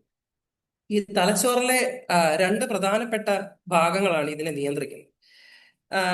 ഒരെണ്ണം എന്ന് പറയുന്നത് അമിഗ്ഡാല. അമിഗ്ഡാല എന്ന് പറയുന്ന തലച്ചോറിൽ ഒരു ഭാഗമുണ്ട്. ഇതൊരു റഡാർ പോലെയാണ് പ്രവർത്തിക്കുന്നത്. അപ്പൊ റഡാർ എന്ന് പറഞ്ഞാൽ നമുക്കറിയാം, ഈ നമ്മുടെ ശത്രു രാജ്യങ്ങൾ അഴിക്കുന്ന മിസൈലുകൾ അല്ലെങ്കിൽ അവരുടെ ചാരവിമാനങ്ങളൊക്കെ ഡിറ്റക്ട് ചെയ്യാൻ വേണ്ടിയിട്ടുള്ള സാധനമാണ് റഡാർ എന്ന് പറയുന്നത്. ഈ അമിഗ്ഡാല നമ്മുടെ തലച്ചോറിൽ ഇതേപോലെ ഒരു റഡാർ ആയിട്ടാണ് പ്രവർത്തിക്കുന്നത്. എവിടെയെങ്കിലും ഒരു സമ്മർദ്ദം, അവിടെ നിന്ന് ഒരു പ്രശ്നം വരാൻ പോകുന്നു എന്ന് നമ്മുടെ തലച്ചോറ് അറിയുന്നത് ഈ അമിഗ്ഡാല ആക്ടിവേറ്റ് ആണ്. അപ്പൊ എന്തെങ്കിലും ഒരു മാനസിക സമ്മർദ്ദം വരുമ്പോൾ അമിഗ്ഡാല ഉടൻ തന്നെ തലച്ചോറിലെ മറ്റൊരു ഭാഗത്തെ അത് അറിയിക്കുന്നു. ഹൈപ്പോതലാമസ് എന്നാണ് അതിന്റെ പേര്. ഈ ഹൈപ്പോതലാമസ് ആക്ടിവേറ്റ് ആകുന്നതോടെയാണ് നമ്മുടെ ശരീരത്തിൽ സമ്മർദ്ദ പ്രതികരണം അല്ലെങ്കിൽ സ്ട്രെസ് റെസ്പോൺസ് ഉണ്ടാകും. അപ്പോ ഈ ഹൈപ്പോതലാമസ് ചെയ്യുന്നത് നമ്മുടെ വൃക്കകൾ, കിഡ്നിക്ക് മുകളിലുള്ള അഡ്രീനൽ ഗ്രന്ഥികൾ എന്ന് പറയുന്ന രണ്ട് ഗ്രന്ഥികളുണ്ട്. അവിടെ ചെന്നിട്ട് സ്ട്രെസ് ഹോർമോൺ അഥവാ സമ്മർദ്ദ ഹോർമോണുകളെ പുറത്തുവിടും. ആ സമ്മർദ്ദ ഹോർമോണുകളുടെ പേരാണ് അഡ്രിനാലിൻ, പിന്നെ കോർട്ടിസോൾ എന്ന് പറയുന്നത്. അപ്പൊ ഇതാണ് സ്ട്രെസ് റെസ്പോൺസ്. നമ്മുടെ തലച്ചോറ് ആദ്യം ഇത് ഡിറ്റക്ട് ചെയ്യുന്നു. തലച്ചോറ് പോയി നമ്മുടെ ശരീരത്തിലെ അഡ്രീനൽ ഗ്രന്ഥികളിൽ നിന്ന് സ്ട്രെസ് ഹോർമോണുകൾ ഉണ്ടാക്കുന്നു. അപ്പൊ ഇത് നമ്മുടെ നോർമൽ സ്ട്രെസ് റെസ്പോൺസ് എന്ന് പറയുന്നത്. ഇപ്പോൾ ഒരു ഉദാഹരണം പറഞ്ഞു കഴിഞ്ഞാൽ, നമ്മളിങ്ങനെ നടന്നു പോകുമ്പോൾ, ഒരു കാട്ടിലൂടെ നടന്നു പോകുന്നു. അപ്പോൾ ഒരു ആന നമ്മളെ കുത്താൻ വരും. ആന നമ്മളായിട്ട് ഓടിക്കുകയാണ്. അവിടെ നമുക്ക് രണ്ട് ഓപ്ഷൻ ഉണ്ട്. ഒന്നുകിൽ ആനയോട് ഫൈറ്റ് ചെയ്യാം, അല്ലെങ്കിൽ അവിടെ നിന്ന് ഓടി രക്ഷപ്പെടാം. സ്വാഭാവികമായിട്ടും നമ്മൾ കോമൺ സെൻസ് ഉപയോഗിച്ച് ചെയ്യാൻ പോകുന്നൊരു കാര്യം ആനയിൽ നിന്ന് ഓടി രക്ഷപ്പെടുക എന്നുള്ളതായിരിക്കും. അപ്പൊ അവിടെ നമുക്കൊരു സ്ട്രെസ് റെസ്പോൺസ് ഉണ്ടാവും. അപ്പൊ അവിടെ ഈ പ്രവർത്തിക്കുന്ന ഈ സ്ട്രെസ് ഹോർമോൺസ് ആണ്. അപ്പൊ ഈ സ്ട്രെസ് ഹോർമോണുകൾ ചെയ്യുന്നതെന്ന് വെച്ച് കഴിഞ്ഞാൽ നമ്മുടെ ശരീരത്തെ ഈ ഓടി രക്ഷപ്പെടാൻ വേണ്ടിയിട്ട് ഒരുക്കുന്ന ഒരു പ്രോസസ്സാണ് അവിടെ നടക്കുന്നത്. നമ്മുടെ ഹൃദയമിടിപ്പ് കൂടും, നമ്മുടെ രക്തസമ്മർദ്ദം കൂടും, നമ്മുടെ ഹൃദയമിടിപ്പ് കൂടും, നമ്മുടെ പേശികളിലേക്ക് കൂടുതൽ രക്തയോട്ടം ഉണ്ടാവും, നമ്മുടെ ശ്വാസം വേഗത്തിലാകും, നമ്മുടെ ഇന്ദ്രിയങ്ങൾ, നമ്മുടെ കണ്ണ്, കാതൊക്കെ കൂടുതൽ ഷാർപ്പാവും, നമ്മുടെ രക്തത്തില് പഞ്ചസാരയുടെ അളവും കൊഴുപ്പിന്റെ അളവും കൂടും. കാരണം നമുക്ക് എത്രത്തോളം എനർജി പറ്റുമോ അത്രത്തോളം എനർജി വേണം ഓടി രക്ഷപ്പെടാൻ. അപ്പൊ ഇങ്ങനെ നമ്മുടെ ശരീരത്തിനെയും മനസ്സിനെയും ശരീരത്തിനെയും ഇതിനു വേണ്ടി ഒരുക്കുന്ന ഒരു പ്രോസസ്സാണ് നമ്മൾ സ്ട്രെസ് റെസ്പോൺസ് എന്ന് പറയുന്നത്. ഇതാണ് സ്ട്രെസ്സിന്റെ പുറകിൽ ഉള്ള ഒരു കാര്യം. ലളിതമായിട്ട് നമ്മൾ പറഞ്ഞാൽ ഇങ്ങനെയാണ് നമുക്ക് സ്ട്രെസ് എന്ന് പറയുന്ന റെസ്പോൺസ് നമ്മുടെ ശരീരത്തിൽ ഉണ്ടാവുക. അപ്പൊ ഈ സ്ട്രെസ് ഗുണകരമാണോ മോശമാണോ എന്ന് ചോദിച്ചു കഴിഞ്ഞാൽ, ഇതൊരു ഹ്രസ്വകാലത്തിൽ, ഒരു ഷോർട്ട് ടൈമിലേക്ക് ഇത് ഗുണകരമാണ്. കാരണം ഇത് നമ്മുടെ കാറിന്റെ ആക്സിലറേറ്റർ അമർത്തുന്ന പോലെയാണ്. അതായത് നമുക്കിപ്പോൾ ഒരു സ്ഥലത്ത് പെട്ടെന്ന് ചെല്ലണം, അല്ലെങ്കിൽ ഇമീഡിയറ്റ് ആയിട്ട് ഒരു സ്ഥലത്ത് ചെല്ലണമെങ്കിൽ നമ്മുടെ കാർ ആക്സിലറേറ്റർ അമർത്തുന്ന പോലെ പെട്ടെന്ന് അവിടെ ചെല്ലാൻ വേണ്ടിയിട്ട് അത് ഗുണപ്പെടും. നമുക്കൊരു അപകടത്തിൽ നിന്ന് രക്ഷപ്പെടാനും സഹായിക്കും. പക്ഷേ ദീർഘകാലം ഈ സ്ട്രെസ് റെസ്പോൺസ് നമ്മുടെ ശരീരത്തിലുണ്ട്. അതായത് നമ്മുടെ ശരീരത്തിൽ സ്ട്രെസ് ഹോർമോണുകൾ ഇങ്ങനെ എപ്പോഴും കൂടി നിൽക്കുകയാണെന്നുണ്ടെങ്കിൽ നമ്മൾ പറഞ്ഞ പ്രശ്നങ്ങളെല്ലാം വരും. കാരണം നമ്മുടെ ഹൃദയമിടിപ്പ് ഭയങ്കര വേഗത്തിൽ ആകും. അത് ഹൈപ്പർ ടെൻഷൻ, രക്താതിസമ്മർദ്ദം എന്ന് നമ്മൾ പറയുന്ന പ്രശ്നത്തിലോട്ട് വരും. അതുപോലെ രക്തത്തിലെ പഞ്ചസാരയും കൊഴുപ്പും ഒക്കെ ഒരുപാട് കൂടി നിൽക്കുകയാണ് എപ്പോഴും എന്നുണ്ടെങ്കിൽ നമുക്കത് പ്രമേഹ രോഗം, ഡയബറ്റിസ്, അല്ലെങ്കിൽ കൊളസ്ട്രോൾ എന്ന് തുടങ്ങിയ പ്രശ്നങ്ങളിലേക്ക് നയിക്കും. അതുപോലെ എപ്പോഴും നമ്മുടെ ശരീരം ഇങ്ങനെ ഒരു ഹൈ അലർട്ട് സിറ്റുവേഷനിലാണെന്നുണ്ടെങ്കിൽ നമുക്ക് വല്ലാത്ത ക്ഷമപ്പെടും. കാരണം നമ്മുടെ ശരീരം തളർന്നു പോകും. ഇത്രയും ഹൈ അലർട്ട് ആക്ടിവിറ്റിയിൽ നിൽക്കാൻ നമ്മുടെ ശരീരം പ്രാപ്തമല്ല. അതുപോലെ ഉറക്ക പ്രശ്നം, നമ്മുടെ തലച്ചോറ് ഇങ്ങനെ വെന്തുരുകിക്കൊണ്ടിരിക്കുകയാണ് എപ്പോഴും ഈ സ്ട്രെസ് കാരണം. അപ്പൊ നമ്മുടെ ഉറക്കം സ്വാഭാവികമായിട്ടും നഷ്ടപ്പെടും. അതുപോലെ നമ്മുടെ പ്രതിരോധ ശേഷി, രോഗപ്രതിരോധ ശേഷി കുറയുന്നു. വിഷാദ രോഗം, ഉത്കണ്ഠ രോഗം തുടങ്ങിയ രോഗങ്ങളിലേക്ക് നമ്മൾ പതുക്കെ വീഴും. ഇതാണ് സ്ട്രെസ് ഉണ്ടാക്കുന്ന പ്രശ്നം. ഇനി നിങ്ങൾക്ക് എന്തൊക്കെ കാര്യങ്ങൾ സ്ട്രെസ് ഉണ്ടാക്കുന്നു എന്നുള്ളതാണ് അടുത്തായിട്ട് നോക്കുന്നത്. അപ്പം എന്തൊക്കെ കാര്യങ്ങളാണ് നമ്മുടെ സമൂഹത്തിൽ നമ്മൾ സാധാരണ ഒരുപാട് കാര്യങ്ങൾ നമുക്ക് സ്ട്രെസ് ഉണ്ട്. ഒരു ഫാമിലി ആയിട്ട് ജീവിക്കുന്ന ഒരാളെ സംബന്ധിച്ചിടത്തോളം അയാളുടെ വിദ്യാഭ്യാസം, അയാളുടെ പഠനം, അയാളുടെ ജോലി, അയാളുടെ കുടുംബത്തിൽ കുടുംബ ബന്ധത്തിൽ ഉണ്ടാകുന്ന പ്രശ്നങ്ങൾ, അതുപോലെ പണം, സാമ്പത്തികമായിട്ടുണ്ടാകുന്ന പ്രശ്നങ്ങൾ. ഇനി അയാള് വേറൊരു രാജ്യത്തേക്ക് അല്ലെങ്കിൽ വേറൊരു സ്ഥലത്തേക്ക് മാറി താമസിക്കുകയാണെങ്കിൽ അവിടെ ചെല്ലുമ്പോഴുണ്ടാകുന്ന മൈഗ്രേഷൻ സംബന്ധമായ പ്രശ്നങ്ങൾ, ലോണുകൾ. ഇങ്ങനെ നമ്മുടെ ജീവിതത്തിൽ നമ്മളൊരു 100,000 സ്ട്രെസ്ഫുൾ സിറ്റുവേഷനിലൂടെ നമ്മൾ കടന്നു പോകാറുണ്ട് എന്ന് നമുക്കറിയാം. ഓക്കെ, അപ്പോൾ ഈ സ്ട്രെസ്സുകളെല്ലാം എല്ലാം ഒഴിവാക്കി നമുക്കൊരു ജീവിതം സാധ്യമല്ല. ഇതെല്ലാം നമ്മൾ അഭിമുഖീകരിക്കേണ്ട ജീവിതത്തിൽ സാധാരണ ഉണ്ടാകുന്ന പ്രശ്നങ്ങൾ തന്നെയാണ്. ഇനി നിങ്ങൾക്ക് ഇത് ഹാൻഡിൽ ചെയ്യാൻ പറ്റുന്നില്ല, അല്ലെങ്കിൽ നിങ്ങൾ മാനസികമായിട്ടൊരു സമ്മർദ്ദം അനുഭവിക്കുന്നു എന്ന് എങ്ങനെ മനസ്സിലാക്കാം? എന്തൊക്കെയാണ് അതിന്റെ ലക്ഷണം? അതായത് നിങ്ങൾക്ക് ദീർഘനാളായിട്ട് മാനസിക സമ്മർദ്ദം ഉണ്ട്, അത് നിങ്ങളെ ബാധിക്കുന്നു എന്ന് നിങ്ങൾക്ക് സ്വയം എങ്ങനെ മനസ്സിലാക്കാം? അതിന് ചില മാനസികമായ ലക്ഷണങ്ങളുണ്ട്. ഉദാഹരണം, നിങ്ങൾക്ക് ഫോക്കസ് ചെയ്യാൻ പറ്റില്ല. ഇപ്പോൾ നിങ്ങൾ നിങ്ങളുടെ ജോലിയിൽ ചില സില്ലി ആയിട്ടുള്ള മിസ്റ്റേക്കുകൾ ഉണ്ടാക്കും, അല്ലെങ്കിൽ നിങ്ങളൊരു പുസ്തകം വായിക്കുമ്പോൾ അതിൽ ശ്രദ്ധ കേന്ദ്രീകരിക്കാൻ പറ്റുന്നില്ല, ഒരു സിനിമ കണ്ടുകൊണ്ടിരിക്കുമ്പോൾ അതിൽ ശ്രദ്ധ കേന്ദ്രീകരിക്കാൻ പറ്റുന്നില്ല, അങ്ങനെയുള്ള പ്രശ്നം. പിന്നെ ചിലർക്ക് പെട്ടെന്ന് ദേഷ്യം വരും. ഇപ്പം വളരെ സ്ട്രെസ്ഡ് ആയിട്ടിരിക്കുന്ന ആൾക്കാരോട് നമ്മൾ ചിലപ്പോൾ എന്തെങ്കിലും സംസാരിക്കുമ്പോൾ അവർ എടുത്തു ചാടി ദേഷ്യപ്പെട്ടു എന്ന് വരാം. അടുത്ത നിമിഷം നമ്മളോട് സോറി പറയും, അയ്യോ ഞാൻ കുറച്ച് ടെൻഷനിലായി പോയി എന്ന് പറയും. അപ്പം ദേഷ്യം കൺട്രോൾ ചെയ്യാൻ ബുദ്ധിമുട്ട്. അവർക്കിങ്ങനെ ഒരിടത്ത് ഇരിപ്പുറയ്ക്കുന്നില്ല, അവരെപ്പോഴും ഇങ്ങനെ വിരകി നടക്കുകയാണ്. അവർക്ക് ഒരിടത്ത് സമാധാനമായിട്ടൊരു ചെയറിൽ ഇരിക്കാൻ പറ്റുന്നില്ല. അതുപോലെ ഉറക്കം നഷ്ടപ്പെടുന്നു. എപ്പോഴും ഒരു സങ്കടഭാവം, പ്രത്യേകിച്ച് കാരണമൊന്നുമില്ല, എപ്പോഴും ഒരു സങ്കടം പോലെ തോന്നുന്നു, കുറ്റബോധം പോലെ, എന്തൊക്കെയോ ആലോചിച്ച് ആശങ്കപ്പെടുന്നു, കരച്ചിൽ വരുന്നു, എപ്പോഴും വളരെ ക്ഷീണിതനായിട്ട് തോന്നുന്നു. അതുപോലെ തന്നെ വിശപ്പ്, ചില കേസിൽ മിക്കപ്പോഴും സംഭവിക്കുന്നത് വിശപ്പില്ല, ഒന്നും കഴിക്കാൻ തോന്നുന്നില്ല, കാരണം വയറ്റിൽ എപ്പോഴും ഒരു കത്തൽ പോലെയാണ്, ഭക്ഷണം വേണ്ട. ചില കേസിൽ ചിലർ സ്ട്രെസ് ഈറ്റിംഗ് എന്നൊരു സംഗതി ചെയ്യാറുണ്ട്. അതായത് സമ്മർദ്ദം ലഘൂകരിക്കാൻ വേണ്ടിയിട്ട് വളരെ ഹൈ ഷുഗർ ഉള്ള സാധനങ്ങൾ ഇങ്ങനെ വാരി വലിച്ച് കഴിക്കുക എന്ന് പറയും. അപ്പൊ ഇങ്ങനെ വിശപ്പിൽ വ്യത്യാസങ്ങൾ വരാം. അതുപോലെ സ്ട്രെസ് നമ്മുടെ ശരീരത്തിൽ കുറെ പ്രശ്നങ്ങൾ ഉണ്ടാക്കാം. തലവേദന, എപ്പോഴും സ്ട്രെസ് ഉണ്ടെങ്കിൽ നമുക്ക് തലവേദന അനുഭവപ്പെടാം, വിശപ്പില്ലായ്മ തോന്നാം, നമ്മുടെ കഴുത്തിൽ എന്തോ പിടിച്ചിരിക്കുന്ന പോലെ, കഴുത്തിൽ എന്തോ ഒരു മുഴയിരിക്കുന്ന പോലെയോ, എന്തോ തൊണ്ടയിൽ നിന്ന് ഭക്ഷണം ഇറങ്ങാത്ത പോലെയൊക്കെ നമുക്ക് തോന്നാം. കഴുത്തിനും തലയിലും എല്ലാം ഒരു വേദന അനുഭവപ്പെടാം, നടുവേദന അനുഭവപ്പെടാം. അതുപോലെ വയറ് സംബന്ധമായ പ്രശ്നം, സ്ട്രെസ് ഒരുപാടുള്ള ആളുകൾക്ക് പെട്ടെന്ന് ടോയ്ലറ്റിൽ പോകാൻ തോന്നാം, അല്ലെങ്കിൽ ഭക്ഷണം കഴിക്കുമ്പോഴോ അല്ലെങ്കിൽ വെറുതെ ഇരിക്കുമ്പോൾ തന്നെ വയറിന് എന്തോ ഒരു നെഞ്ചരിച്ചിൽ പോലെയോ വയറരിച്ചിൽ പോലെയോ അനുഭവപ്പെടാം. നെഞ്ചിൽ എന്തോ ഭാരമിരിക്കുന്ന പോലെ തോന്നാം. നമ്മുടെ മസിലുകൾ, പേശികളൊക്കെ വലിഞ്ഞു മുറുകുന്ന പോലെയുള്ള ശാരീരിക പ്രശ്നങ്ങളും ഇതിൽ നമുക്ക് അനുഭവിക്കാം. അതുപോലെ സ്ട്രെസ് നമ്മളെ കൊണ്ട് ചെയ്യിക്കുന്ന ചില പെരുമാറ്റ പ്രശ്നങ്ങളും.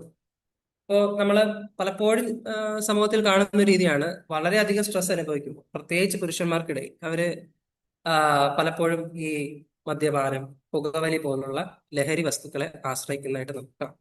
അതുപോലെ തന്നെ സ്ട്രെസ് വളരെയധികം അനുഭവിക്കുന്ന ഒരു വ്യക്തി കുടുംബത്തോട് സമയം ചെലവഴിക്കാൻ തോന്നുന്നില്ല, അവർക്ക് അതിൽ നിന്ന് പ്രത്യേകിച്ച് സന്തോഷം കിട്ടുന്നില്ല, അവരത് ചെയ്യുന്നില്ല. പുറത്ത് വ്യക്തികളുമായിട്ടുള്ള ബന്ധങ്ങളെല്ലാം അകറ്റി അവർ ഒറ്റയ്ക്കിരിക്കാൻ താല്പര്യപ്പെടും. ഇതെല്ലാം നിങ്ങൾ സ്ട്രെസ് അനുഭവിക്കുന്നുണ്ട് എന്നുള്ളതിന്റെ ലക്ഷണങ്ങളാണ്. അപ്പൊ ഇതൊക്കെയാണ് നമുക്ക് ശാരീരികമായിട്ടും മാനസികമായിട്ടും നമ്മുടെ പെരുമാറ്റത്തിലും സ്ട്രെസ് ഉണ്ട് എന്ന് നമുക്ക് തിരിച്ചറിയാവുന്ന ചില ലക്ഷണങ്ങൾ.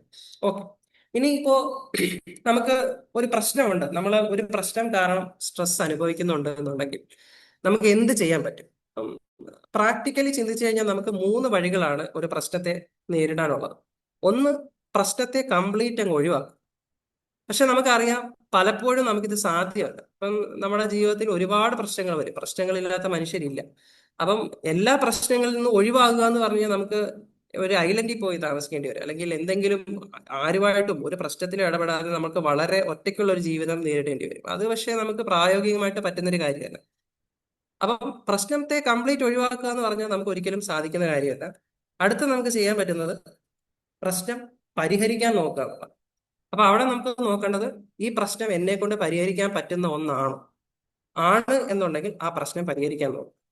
ഇനി പ്രശ്നം നമ്മളെ കൊണ്ട് പരിഹരിക്കാൻ പറ്റുന്നതല്ല എന്നുണ്ടെങ്കിൽ നമുക്ക് ചെയ്യാൻ പറ്റുന്നത് ഈ പ്രശ്നം കാരണം നമ്മൾ അനുഭവിക്കുന്ന വിഷമം അല്ലെങ്കിൽ മാനസിക സമ്മർദ്ദം ശരിയാക്കും. ഇതാണ് നമുക്ക് ഒരു പ്രശ്നത്തെ നേരിടാൻ പറ്റുന്ന 3 വഴികൾ. അപ്പൊ നമ്മളിതൊരു ഫ്ലോ ചാർട്ടായിട്ട് പറഞ്ഞു കഴിഞ്ഞാൽ ഒരു പ്രശ്നമുണ്ടോ? ഉണ്ടെങ്കിൽ ആദ്യത്തെ ചോദ്യം ഈ പ്രശ്നം എനിക്ക് പരിഹരിക്കാൻ പറ്റുമോ എന്നുള്ളതാണ്. പറ്റും എന്നാണെങ്കിൽ ഇപ്പൊ അതിന് സമയമുണ്ടോ? ഉണ്ടെങ്കിൽ ഇപ്പൊ തന്നെ ആ പ്രശ്നം പരിഹരിക്കാൻ നോക്കുക. നിങ്ങളുടെ കയ്യിലുള്ള ഒരു പ്രശ്നമാണ്, നിങ്ങൾ തന്നെ പരിഹരിക്കാൻ നോക്കുക. ഇനി ഈ പ്രശ്നം പരിഹരിക്കാൻ ഇപ്പൊ സമയമില്ല എന്നുണ്ടെങ്കിൽ ആ പ്രശ്നം കാരണം നിങ്ങൾ അനുഭവിക്കുന്ന സമ്മർദ്ദം ശരിയാക്കാൻ നോക്കുക.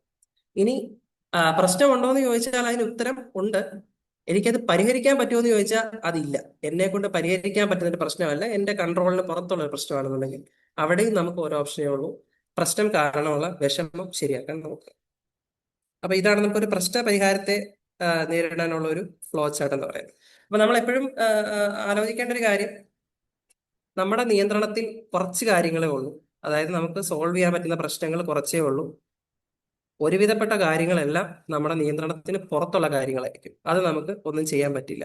ആ പ്രശ്നം നമുക്ക് പരിഹരിക്കാൻ പറ്റില്ല, പക്ഷെ ആ പ്രശ്നം കാരണം നമ്മൾ അനുഭവിക്കുന്ന മാനസിക സമ്മർദ്ദത്തെ നമുക്ക് നേരിടാൻ പറ്റും.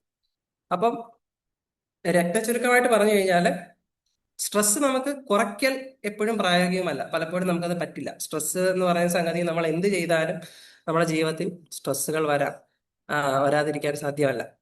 അപ്പൊ അത് കുറയ്ക്കുക എന്ന് പറയുന്നത് കംപ്ലീറ്റ്ലി നമുക്ക് പോസിബിൾ ആയിട്ടുള്ള ഒരു കാര്യമല്ല.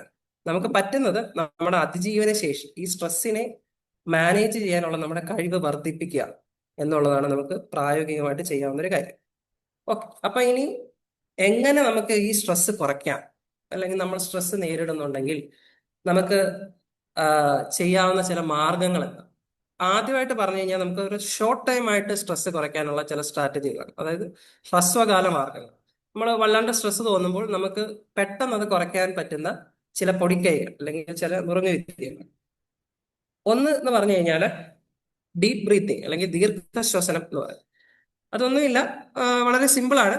നമ്മളൊരു കസേരയിൽ അല്ലെങ്കിൽ നിലത്ത് സ്ട്രെയിറ്റ് ആയിട്ട് നമ്മുടെ നട്ടെൽ നിവർത്തിയിരിക്കുന്നു, കണ്ണുകൾ അടയ്ക്കുന്നു. ഈ ചിത്രത്തിൽ കാണുന്ന പോലെ തന്നെ നമ്മൾ വളരെ ദീർഘമായിട്ട് ഉള്ളിലേക്ക് ഒരു ശ്വാസം എടുക്കുന്നു. ആ ശ്വാസം നമ്മുടെ വയറ്റിൽ ഒരു 10 സെക്കൻഡ് നേരത്തേക്ക് ഹോൾഡ് ചെയ്യുന്നു. 10 സെക്കൻഡ് നേരം ഹോൾഡ് ചെയ്ത് വെച്ച ശേഷം വളരെ സാവധാനം നമ്മൾ ആ ശ്വാസം പുറത്തേക്ക് വിടുന്നു. ഇതൊരു കുറച്ച് നേരം ചെയ്തുകൊണ്ടിരിക്കുക. ഡീപ്പ് ബ്രീത്തിങ് എന്ന് പറയുന്ന ഒരു എക്സസൈസ് ആണ്, നമ്മുടെ സ്ട്രെസ് കുറയ്ക്കാൻ ഇത് സഹായിക്കും. അടുത്ത ഒരു സംഗതിയാണ് മൈൻഡ്ഫുൾ ബ്രീത്തിങ്. മൈൻഡ്ഫുൾനെസ് എന്നൊരു കൺസെപ്റ്റിനെ പറ്റി ചിലരെങ്കിലും കേട്ടിട്ടുണ്ടാവും എന്ന് വിശ്വസിക്കുന്നു. മൈൻഡ്ഫുൾനെസ് എന്ന് പറഞ്ഞു കഴിഞ്ഞാൽ നമ്മൾ പഴയ കാര്യങ്ങൾ ആലോചിച്ച് സങ്കടപ്പെടുന്നതും ഇല്ല, ഇനി വരാൻ പോകുന്ന കാര്യങ്ങളെ ആലോചിച്ച് ആശങ്കപ്പെടുന്നതും ഇല്ല. നമ്മൾ ഇപ്പോൾ എന്ത് ചെയ്യുന്നു അത് മാത്രം ശ്രദ്ധിച്ചുകൊണ്ടിരിക്കുന്ന ഒരു അവസ്ഥയാണ് നമ്മൾ മൈൻഡ്ഫുൾനെസ് എന്ന് പറയുന്നത്. ഉദാഹരണം പറഞ്ഞാൽ നമ്മളിപ്പോൾ ഒരു ക്ലാസ് കേട്ടോണ്ടിരിക്കുന്നു, ഈ ക്ലാസ്സിന് ശേഷം എന്ത് ചെയ്യണം എന്നുള്ളതിനെ പറ്റി നമ്മൾ ആശങ്കപ്പെടുന്നില്ല, ഇതിന് മുമ്പ് എന്തൊക്കെ നടന്നു എന്നുള്ളതിനെ പറ്റി നമ്മൾ വേവലാതിപ്പെടുന്നുമില്ല, ഇത് മാത്രം ശ്രദ്ധിക്കുന്നു. അല്ലെങ്കിൽ നമ്മൾ ഭക്ഷണം കഴിച്ചുകൊണ്ടിരിക്കുമ്പോൾ ആ ഭക്ഷണത്തിന്റെ രുചി ആസ്വദിച്ചുകൊണ്ട് അത് മാത്രം ശ്രദ്ധിച്ച് ഭക്ഷണം കഴിക്കുന്നു, മറ്റൊന്നിനെയും പറ്റി ആലോചിക്കുന്നില്ല. അപ്പൊ ഇങ്ങനെ ഇപ്പോഴത്തെ കാര്യത്തിൽ മാത്രം ഫോക്കസ് ചെയ്യുന്ന ഒരു അവസ്ഥയാണ് നമ്മൾ മൈൻഡ്ഫുൾനെസ് എന്ന് പറയുന്നത്. ഇത് നമുക്ക് സ്ട്രെസ് കുറയ്ക്കാൻ നല്ലൊരു മാർഗമാണ്. വളരെ സാധാരണമായിട്ട് നമുക്ക് ചെയ്യാൻ പറ്റുന്ന ഒരു മൈൻഡ്ഫുൾനെസ് എക്സസൈസ് ആണ് മൈൻഡ്ഫുൾ ബ്രീത്തിങ് എന്ന് പറയാം.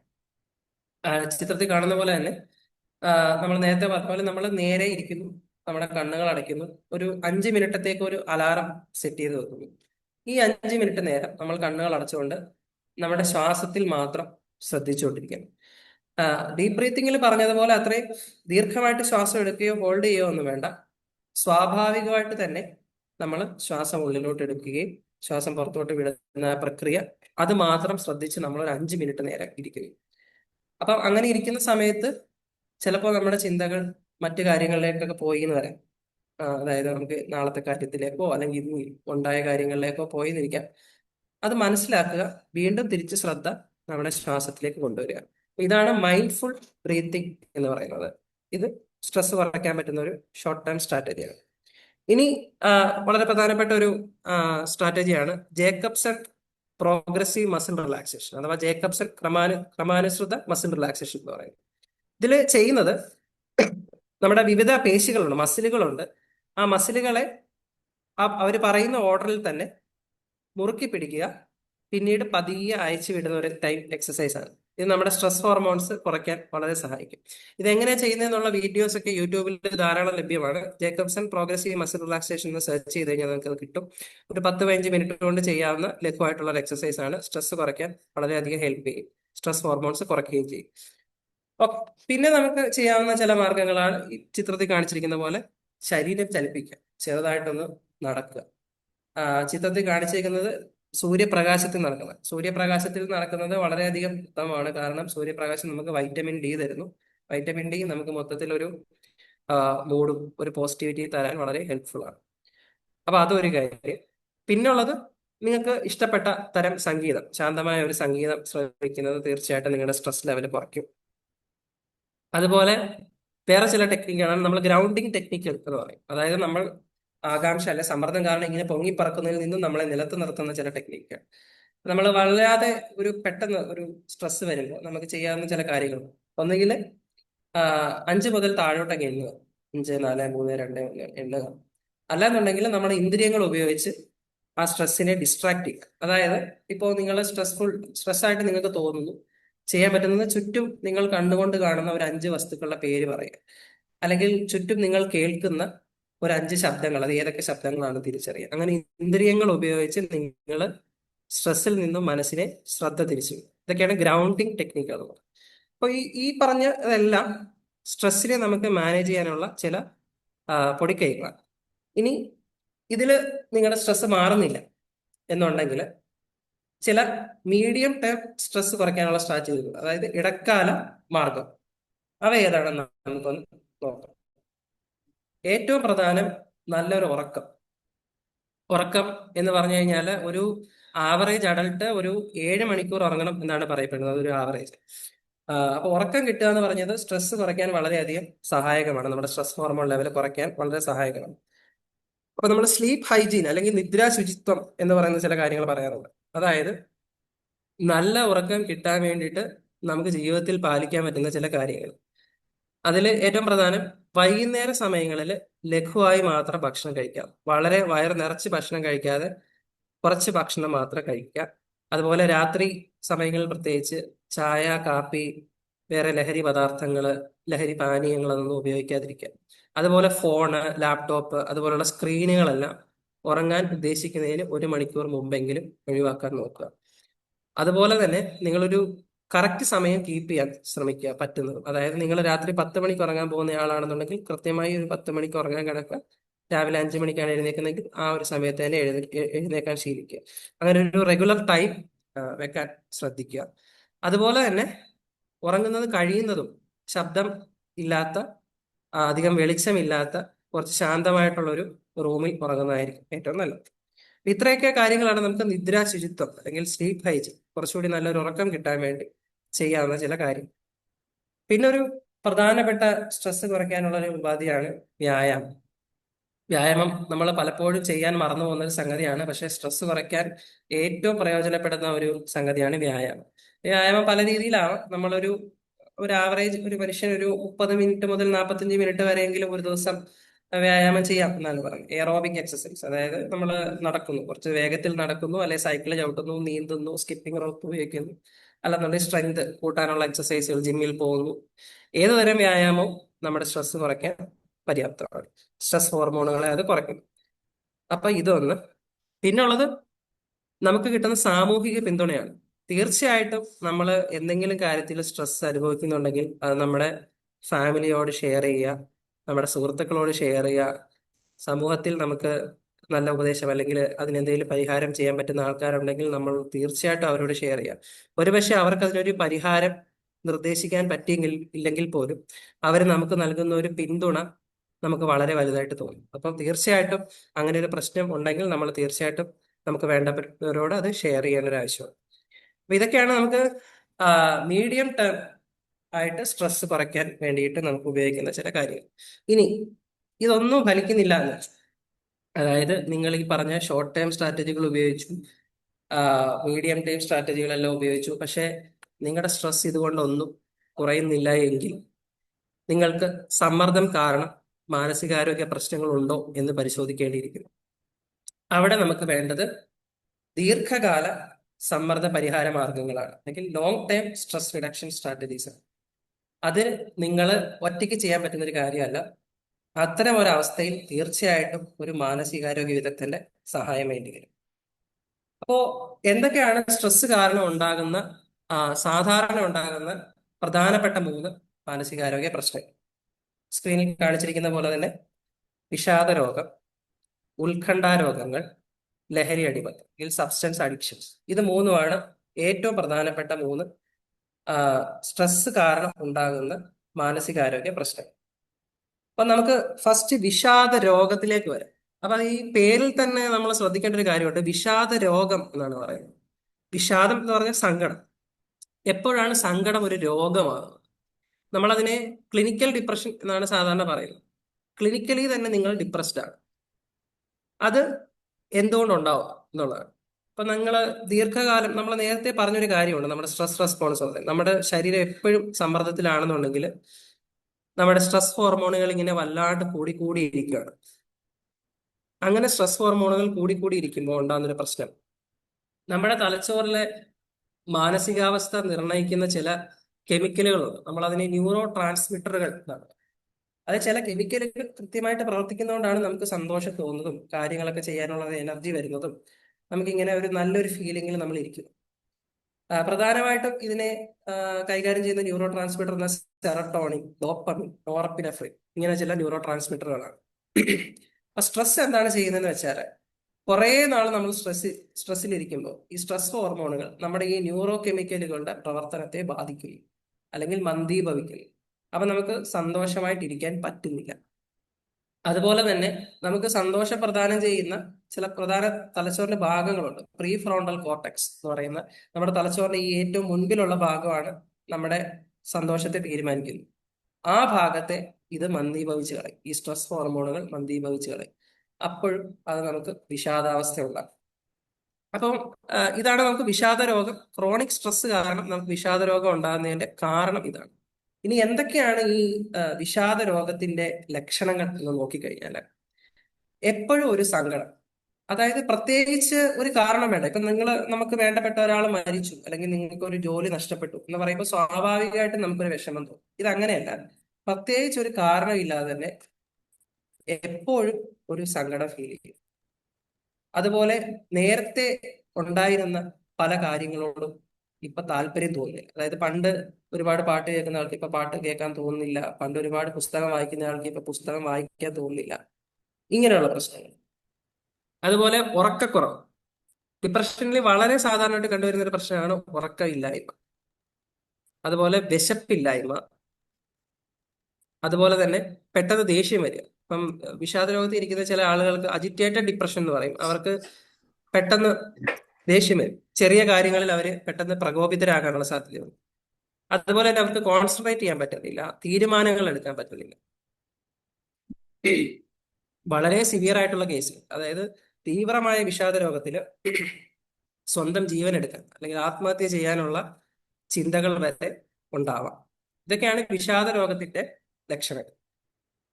ഇനിയുള്ളത് ഉത്കണ്ഠ രോഗങ്ങളാണ്, അതായത് ആങ്സൈറ്റി ഡിസോർഡേഴ്സ്. അപ്പൊ എന്തുകൊണ്ട് ഈ ഉത്കണ്ഠ രോഗം ഉണ്ടാവുന്നുണ്ടോ? നമ്മൾ നേരത്തെ തന്നെ പറഞ്ഞു, നമ്മൾ എപ്പോഴും സ്ട്രെസ് ആണെങ്കിൽ നമ്മുടെ ശരീരം അല്ലെങ്കിൽ ഒരു ബ്രെയിൻ നമ്മളൊരു ഹൈ അലർട്ട് നിലയിലായിരിക്കും. നമ്മുടെ തലച്ചോറിന്റെ അലാറം ഇങ്ങനെ അടിച്ചുകൊണ്ടേയിരിക്കുകയാണ്. എത്ര സ്റ്റോപ്പ് ചെയ്യാൻ നോക്കിയാലും അത് സ്റ്റോപ്പ് ചെയ്യാത്ത രീതിയിൽ ശരീരത്തിന്റെ ഹൈ അലർട്ട് നിലയിൽ ഇങ്ങനെ അലാറം അടിച്ചുകൊണ്ടേയിരിക്കുകയാണ്. ഇങ്ങനെ തുടർച്ചയായിട്ടുള്ള അലേർട്ട് നമ്മുടെ തലച്ചോറിന്റെ പ്രവർത്തനത്തെ തന്നെ മാറ്റിക്കളയും. നമ്മൾ നേരത്തെ പറഞ്ഞിരുന്നു, അമിഗ്ഡാല എന്ന് പറഞ്ഞൊരു റഡാർ പോലുള്ളൊരു സംഗതി ഉണ്ടെന്ന് നമ്മൾ പറഞ്ഞു തലച്ചോറ്. ഈ അമിഗ്ഡാല ഇങ്ങനെ അലാറം അടിച്ചുകൊണ്ടേയിരിക്കുകയാണ്. അത് അനാട്ടമിക്കലി തന്നെ ഈ അമിഗ്ഡാലയുടെ വലിപ്പം വർദ്ധിക്കുകയും അമിഗ്ഡാല ഇങ്ങനെ ഭയം നമ്മുടെ തലച്ചോറിൽ ഉത്പാദിപ്പിച്ചുകൊണ്ടേയിരിക്കും. പേടിക്ക് എന്ന് പറഞ്ഞിട്ട് അമിഗ്ഡാല ഇങ്ങനെ നമ്മുടെ ഭയം തീ കൂട്ടി ഇങ്ങനെ ഉറപ്പിച്ചുകൊണ്ടേയിരിക്കും. അതിങ്ങനെ കത്തിച്ചുകൊണ്ടേയിരിക്കും.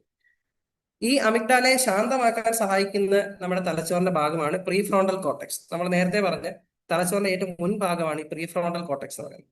ഈ അമിഗ്ഡാലയോട് കുഴപ്പമില്ല, ഇത്രയും ടെൻഷൻ അടിക്കണ്ട എന്ന് പറഞ്ഞ അമിഗ്ഡാലയെ തണുപ്പിക്കുന്ന ആളാണ് ഈ പ്രീ ഫ്രോണ്ടൽ കോർട്ടെക്സ്. അപ്പൊ ഈ പ്രീ ഫ്രോണ്ടൽ കോർട്ടെക്സ് ഈ സ്ട്രെസ് കാരണം അതിന്റെ പ്രവർത്തനം മന്ദീഭവിക്കുന്നു. ഈ സ്ട്രെസ് ഹോർമോണുകൾ നമ്മുടെ പ്രീ ഫ്രോണ്ടൽ കോർട്ടെക്സിന്റെ പ്രവർത്തനത്തെ മന്ദീഭവിക്കുന്നു. അപ്പൊ എന്ത് സംഭവിക്കും? ഈ ആങ്സൈറ്റി അല്ലെങ്കിൽ അമിഗ്ഡാല ഉണ്ടാക്കുന്ന ഈ ഭയത്തെ കൺട്രോൾ ചെയ്യാൻ തലച്ചോറിന് പറ്റുന്നില്ല. അപ്പോഴാണ് നമുക്ക് ആങ്സൈറ്റി ഡിസോർഡേഴ്സ് അഥവാ ഉത്കണ്ഠ രോഗങ്ങൾ ഉണ്ടാകും. ഇപ്പോൾ പലതരം ഉത്കണ്ഠ രോഗങ്ങളുണ്ട്.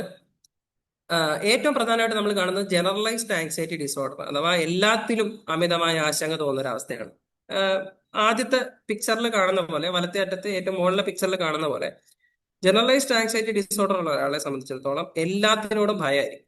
ഒരു ഉദാഹരണം പറഞ്ഞാൽ, നിങ്ങളൊരു മുറിയിലിരിക്കുന്നു, ആ മുറിയിലോട്ടൊരു പുലി കയറി വന്നു അല്ലെങ്കിൽ ഒരു കടുവ കയറി, സ്വാഭാവികമായിട്ടും നമ്മൾ പേടിക്കും. കാരണം അത് പേടിക്കേണ്ട ഒരു സംഗതിയാണ്, കടുവ നമ്മളെ ഉപദ്രവിക്കും എന്നുള്ളത് നമുക്ക് അറിയാം. പക്ഷെ നിങ്ങളുടെ മുറിയിലോട്ടൊരു പൂച്ച കടന്നു വന്നാൽ നിങ്ങൾ പേടിക്കേണ്ട ആവശ്യമാണ് ഇല്ല. പക്ഷെ ഒരു ജനറലൈസ്ഡ് ആങ്സൈറ്റി ഡിസോർഡർ ഉള്ള ഒരു വ്യക്തിയെ സംബന്ധിച്ചിടത്തോളം വളരെ ദുർബലമായിട്ടുള്ള കാര്യങ്ങൾ വരെ അയാൾക്ക് പേടിയുണ്ടാകും. ഉദാഹരണം, ഒരു കാർ എടുത്തുകൊണ്ട് ഡ്രൈവ് ചെയ്യാൻ പോകാൻ, ഒരാളോട് ഒരു കാര്യം പോയി സംസാരിക്കാൻ, അല്ലെങ്കിൽ ഒരു കാര്യം ചെയ്തെടുക്കാൻ, എല്ലാത്തിനോടും അവർക്ക് അമിതമായ ഭയവും ഉത്കണ്ഠയും ഉണ്ടായിട്ട് ചിലപ്പോൾ അവരത് ചെയ്തില്ല എന്ന് വരും, അവിടുന്ന് ഓടി ഒളിച്ചു എന്ന് വരും. അപ്പൊ ഇങ്ങനെ എല്ലാ കാര്യങ്ങളോടും ഉത്കണ്ഠ തോന്നുന്ന ഒരു അവസ്ഥയാണ് നമ്മളെ ജനറലൈസ്ഡ് ആങ്സൈറ്റി ഡിസോർഡർ എന്ന് പറയുന്നത്. അടുത്തത് സോഷ്യൽ ആങ്സൈറ്റി ഡിസോർഡർ, സാമൂഹിക ആശങ്ക. താഴത്തെ ചിത്രത്തിൽ കാണുന്ന പോലെ തന്നെ ഒരു പാർട്ടി നടക്കുകയാണ്, അവിടെ എല്ലാവരും ചിരിച്ചു കളിച്ച് സന്തോഷമായിട്ട് നിൽക്കുന്നു, ആശയങ്ങൾ പങ്കുവെക്കുന്നു. ഒരാൾക്ക് മാത്രം ഇത് ചെയ്യാൻ പറ്റുന്നില്ല. അയാളുടെ മനസ്സിൽ ഇങ്ങനെ ചിന്തകൾ വന്നുകൊണ്ടിരിക്കുകയാണ്. ഞാൻ ഇവരോട് പോയി സംസാരിച്ചാൽ ഇവർക്ക് എൻ്റെ രൂപവും പെരുമാറ്റവും സംസാരവും ഒക്കെ ഇഷ്ടപ്പെടുമോ? അവരെന്നെ കൂടെ കൂട്ടുമോ? അവർക്ക് എന്നെ ഇഷ്ടപ്പെടുമോ? ഞാൻ എല്ലാവർക്കും ഒരു ബാധ്യതയായിട്ട് തോന്നുമോ? എല്ലാവരും എന്നെ കളിയാക്കും, അവർക്ക് എന്നെ ഇഷ്ടപ്പെടാതെ പോകും. ഈ പേടിയാണ് സാമൂഹിക ആശങ്ക എന്ന് പറയുന്നത്. ഇത് കാരണം ഈ വ്യക്തി ഒന്നുകിൽ ആ പാർട്ടിക്ക് പോകുന്നതേ ഒഴിവാക്കും, പോയാൽ തന്നെ ഏതെങ്കിലും ഒരു മൂലയിൽ ഒറ്റയ്ക്ക് പോയിരുന്നിട്ട് തിരിച്ചു പോകും. ഇതാണ് സോഷ്യൽ ആങ്സൈറ്റി ഡിസോർഡർ എന്ന് പറയുന്നത്. പിന്നെ നമുക്കറിയാവുന്ന, എല്ലാവരും കേട്ടിട്ടുണ്ടാകുന്ന ഒരു സംഗതിയാണ് ഫോബിയ എന്ന് പറയുന്നത്. ഫോബിയ നമുക്ക് എല്ലാവർക്കും അറിയാം, ഒരു പ്രത്യേക കാര്യത്തോട് അമിതമായ പേടി. ഇപ്പൊ മുകളിലെ ചിത്രത്തിൽ കാണിച്ചിരിക്കുന്ന ഒരു ഫോബിയാണ്. ചില ആളുകൾ നമുക്ക് കാണാം, ലിഫ്റ്റിൽ കയറില്ല, ഇടുങ്ങിയ സ്പേസുകൾ അവർക്ക് പറ്റില്ല. ലിഫ്റ്റ്, അടഞ്ഞ റൂം, ചിലപ്പോൾ ബാത്റൂം, കാറിനകത്ത് ഡോറ് കയറ്റിയിട്ട് കഴിഞ്ഞാൽ ഇതെല്ലാം അവർക്ക് പ്രശ്നമായിരിക്കും. അപ്പൊ അതിനെ നമ്മൾ ക്ലോസ്ട്രോഫോബിയ എന്ന് പറയും. ഇതുപോലെ പലതരം ഫോബിയകളുണ്ട്. ചിലർക്ക് രക്തം കണ്ടാൽ തലകറങ്ങും, നമുക്കറിയാം, ഹീമോഫോബിയ എന്ന് പറയും. അതുപോലെ ചിലർക്ക് ഹൈറ്റ് പേടിയായിരിക്കും, അതിന് നമ്മൾ അക്രോഫോബിയ. ഇങ്ങനെ പലതരം ഫോബിയകളുണ്ട്. അതുപോലെ വേറൊരു പ്രധാനപ്പെട്ട ആശങ്കാരോഗം ആണ് പാനിക് അറ്റാക്ക്, ആങ്സൈറ്റി ഡിസോർഡർ എന്ന് പറയും. പാനിക് അറ്റാക്കിൽ എന്താ സംഭവിക്കുന്നത് വെച്ചാൽ, നിങ്ങൾ പലപ്പോഴും സുഹൃത്തുക്കൾക്കോ അല്ലെങ്കിൽ നിങ്ങൾക്ക് തന്നെ പലപ്പോഴും വന്നിട്ടുള്ള ഒരു സംഗതിയാണ് പാനിക് അറ്റാക്ക്. എന്തോ ഒരു ഭയങ്കര ടെൻഷൻ ഉണ്ടാകുന്ന ഒരു സംഗതി ഉണ്ടായി, അപ്പൊ നിങ്ങൾക്ക് ഭയങ്കര നെഞ്ചുവേദന, നെഞ്ചത്ത് എന്തോ ഭാരം ഇരിക്കുന്നു, കല്ല് നെഞ്ചത്ത് കയറ്റി വെച്ചിരിക്കുന്ന പോലെ തോന്നുന്നു, ഒരുപാട് വിയർക്കുന്നു, കൈകളൊക്കെ ഇങ്ങനെ വിറയ്ക്കുന്നു, ശ്വാസം കിട്ടാത്തത് പോലെ അനുഭവപ്പെടുന്നു. അപ്പൊ എനിക്കൊരു ഹാർട്ട് അറ്റാക്ക് വന്നതാണോ എന്ന് കരുതി നിങ്ങൾ ഒരു ഹോസ്പിറ്റൽ കാഷ്വാലിറ്റി ചെല്ലും. ഡോക്ടർ എല്ലാ ബ്ലഡ് ടെസ്റ്റുകളും ചെയ്യുന്നു, എല്ലാം നോർമലായിട്ട് വന്നു. നിങ്ങളുടെ ECG എടുക്കുന്നു, അത് നോർമലാണ്. ഡോക്ടർ പറയുന്നു നിങ്ങൾക്ക് ഹാർട്ട് അറ്റാക്ക് ഇല്ല, നിങ്ങളുടെ ശരീരത്തിന് യാതൊരു കുഴപ്പമില്ല. പക്ഷെ നിങ്ങൾക്ക് ഇപ്പോഴും മനസ്സിൽ ആ ഒരു വേദന, ശരീരത്തിലുണ്ടാകുന്ന ബുദ്ധിമുട്ടുകളും നെഞ്ചിനുണ്ടാകുന്ന ഭാരവും പോകുന്നില്ല. ഡോക്ടർ നിങ്ങൾക്ക് വളരെ സിമ്പിളായിട്ട് ടെൻഷൻ കുറയ്ക്കാനുള്ള ഒരു മരുന്ന് തരുന്നു, അപ്പൊ തന്നെ നിങ്ങളുടെ ബുദ്ധിമുട്ടും മാറും. ഇതിനെയാണ് നമ്മൾ പാനിക് അറ്റാക്ക് എന്ന് പറയുന്നത്. ഈ പാനിക് അറ്റാക്കുകൾ ഇടയ്ക്കിടയ്ക്ക് ഉണ്ടാകുന്ന ഒരു അവസ്ഥയാണ് പാനിക് ഡിസോർഡർ എന്ന് പറയുന്നത്. ഇതും ഒരു പ്രധാനപ്പെട്ട ഉത്കണ്ഠ രോഗമാണ്. അപ്പൊ ഇത് ഇപ്പൊ നമ്മൾ വിഷാദ രോഗത്തെ പറ്റി പറഞ്ഞു, ഉത്കണ്ഠ രോഗത്തെ പറ്റി പറഞ്ഞു. ഇനി നമ്മൾ സബ്സ്റ്റൻസ് അഡിക്ഷൻ, ലഹരി അടിമത്തം, ലഹരി അഡിക്ഷനെ പറ്റിയാണ് പറയാൻ പോകുന്നത്. ഇപ്പോ നമ്മൾ നേരത്തെ തന്നെ പറഞ്ഞൊരു കാര്യമാണ്, പലരും മാനസിക സമ്മർദ്ദം കുറയ്ക്കാൻ വേണ്ടിയിട്ട് ഒരു കുറുക്ക് വഴിയായിട്ട് ഈ ലഹരി വസ്തുക്കളെ ആശ്രയിക്കാറുണ്ട്. സാധാരണ കാണുന്നത് പുകവലി, മദ്യപാനം, ഇപ്പൊ പുതിയ ന്യൂ ജനറേഷൻ മയക്കുമരുന്നുകളൊക്കെ ഉണ്ട്, സിന്തറ്റിക് ലഹരികളുണ്ട്. സമ്മർദ്ദം കുറയ്ക്കാൻ വേണ്ടിയിട്ട് പലരും ഇത് ഉപയോഗിക്കാറുണ്ട്. പ്രത്യേകിച്ച് പുരുഷന്മാർക്കിടയിൽ ഇത് വളരെ കോമൺ ആയിട്ട് യൂസ് ചെയ്യാറുണ്ട്. അപ്പം സംഗതി എന്ന് പറഞ്ഞു കഴിഞ്ഞാൽ സത്യത്തിലൊരു താൽക്കാലികമായ ഒരു ശാന്തതയും ആനന്ദവും അത് തരുന്നുണ്ട് എന്നുള്ളത് സത്യമാണ്. ഇപ്പൊ നമ്മൾ തന്നെ എപ്പോഴും പറയാറുള്ള സാധനമാണ്, രണ്ടെണ്ണം അടിച്ചാൽ ഒരു ഉഷാറുണ്ട്, അല്ലെ രണ്ടെണ്ണം അടിച്ചാൽ അതിന്റെ ടെൻഷൻ അങ്ങ് മാറും. അതിനകത്ത് കുറച്ച് സത്യമുണ്ട്. കാരണം നമുക്ക് സ്ട്രെസ് പെട്ടെന്ന് കുറയ്ക്കാൻ ഈ ലഹരി വസ്തുക്കൾ ഒരു കുറച്ച് നേരത്തേക്ക് സഹായിക്കുന്നു എന്നുള്ളത് സത്യമാണ്. പക്ഷെ പ്രശ്നം അത് നമ്മൾ കുറച്ച് നേരത്തേക്കല്ല, നമ്മൾ ദീർഘകാലമായിട്ട് ചെയ്യുമ്പോഴാണ് പ്രശ്നമാകുന്നത്. ദീർഘകാലം നിങ്ങൾ ഒരു ലഹരി വസ്തു ഉപയോഗിക്കുമ്പോൾ ഇതിന്റെ ഓപ്പോസിറ്റ് ഇഫക്റ്റ് ആണ് ഉണ്ടാകുന്നത്. അതായത് ഈ നിങ്ങൾ സമ്മർദ്ദം കാരണം ഈ തലച്ചോറ് ഹൈ അലേർട്ടിൽ ഇങ്ങനെ പൊക്കോണ്ടിരിക്കുകയാണ്. അപ്പൊ അതിന്റെ കൂടെ ഈ ദീർഘകാല ലഹരി ഉപയോഗം കൂടെ ചേരുമ്പോൾ രണ്ടും കൂടെ ചേർന്ന് നിങ്ങളുടെ തലച്ചോറിന്റെ പ്രവർത്തനം താറുമാറാക്കും. ഇതാണ് സംഭവിക്കുന്നത്. പറഞ്ഞ പോലെ സ്ട്രെസ് ഹോർമോണുകൾ കൂട്ടുകയും നിങ്ങളുടെ തലച്ചോറിലെ ന്യൂറോ കെമിക്കലുകളുടെ പ്രവർത്തനത്തെ മന്ദീഭവിക്കുന്നു, നിങ്ങളുടെ തലച്ചോറിന്റെ ചില ഭാഗങ്ങളെ മന്ദീഭവിക്കുന്നു. ഇത് രണ്ടും കൂടി ഒരുമിച്ച് ചേർന്ന് ഒരേ പ്രവൃത്തി ചെയ്യുന്നു. നിങ്ങളുടെ തലച്ചോറ് കൂടുതൽ കൂടുതൽ കേടാവും. അപ്പൊ ദീർഘകാലം ഇത് ഉപയോഗിക്കുമ്പോൾ നിങ്ങൾ ഉദ്ദേശിക്കുന്നതിന്റെ ഓപ്പോസിറ്റ് ഇഫക്റ്റ് ആണ് അതിലുണ്ടാകുന്നത്. അപ്പം ദീർഘകാലം ഒരാൾ ലഹരി വസ്തുക്കൾ ഉപയോഗിക്കുമ്പോൾ സംഭവിക്കുന്നത് നമ്മുടെ തലച്ചോറിന് റിവാർഡ് സിസ്റ്റം എന്നൊരു സംഗതിയുണ്ട്. അതായത് നമ്മളൊരു കാര്യം ചെയ്യുമ്പോൾ സന്തോഷം തോന്നുന്നത് ഈ റിവാർഡ് സിസ്റ്റം പ്രതികരിക്കുമ്പോഴാണ്. അതായത് നിങ്ങളൊരു നല്ല ബിരിയാണി കഴിക്കുന്നു, നിങ്ങൾക്ക് സന്തോഷം തോന്നുന്നു.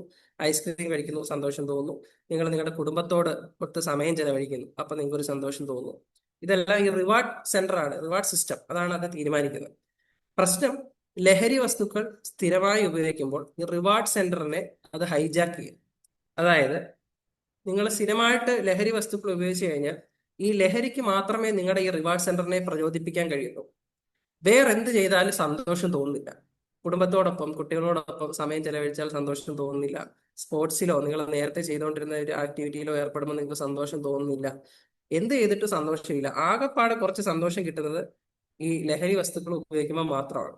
അവിടെയാണ് നമ്മുടെ റിവാർഡ് സിസ്റ്റം ലഹരി വസ്തു ഹൈജാക്ക് ചെയ്തു എന്ന് പറയുന്നത്. അവസാനം നിങ്ങളിത് നിങ്ങളുടെ സമ്മർദ്ദം കുറയ്ക്കാനല്ല, നിങ്ങളുടെ തലച്ചോറിന് ഇത് ഇല്ലാതെ പറ്റുന്നില്ല. തലച്ചോറ് എനിക്കിത് വേണം ഇങ്ങനെ ആവശ്യപ്പെട്ടുകൊണ്ടേയിരിക്കുന്നു. നിങ്ങൾ പതിയെ അഡിക്ഷനിലോട്ട് പോകും. അവസാനം നിങ്ങൾക്കത് ഇല്ലാതെ ജീവിക്കാൻ പറ്റാത്തൊരവസ്ഥയിലോട്ട് പോകുമ്പോഴാണ് നമ്മൾ അതിനെ ലഹരി അടിമത്തം എന്ന് പറയുന്നത്. ഓക്കെ, അപ്പൊ ഇത് മൂന്നുമാണ് നമ്മുടെ പ്രധാനപ്പെട്ട സ്ട്രെസ് കാരണം ഉണ്ടാകുന്ന മാനസികാരോഗ്യ പ്രശ്നങ്ങൾ: വിഷാദ രോഗം, ഉത്കണ്ഠ രോഗം, ലഹരി വസ്തുക്കളുടെ അഡിക്ഷൻ. ഇനി പ്രധാനപ്പെട്ട ഒരു ചോദ്യമാണ്, ഓക്കെ, എനിക്ക് സ്ട്രെസ് കാരണം ഈ പറഞ്ഞ മൂന്നിൽ ഏതോ ഒരു മാനസികാരോഗ്യ പ്രശ്നമുണ്ട്, ഞാൻ ആരെ കാണും? ഞാനൊരു സൈക്കോളജിസ്റ്റിനെ കാണണോ അതോ ഒരു സൈക്യാട്രിസ്റ്റിനെ കാണണം?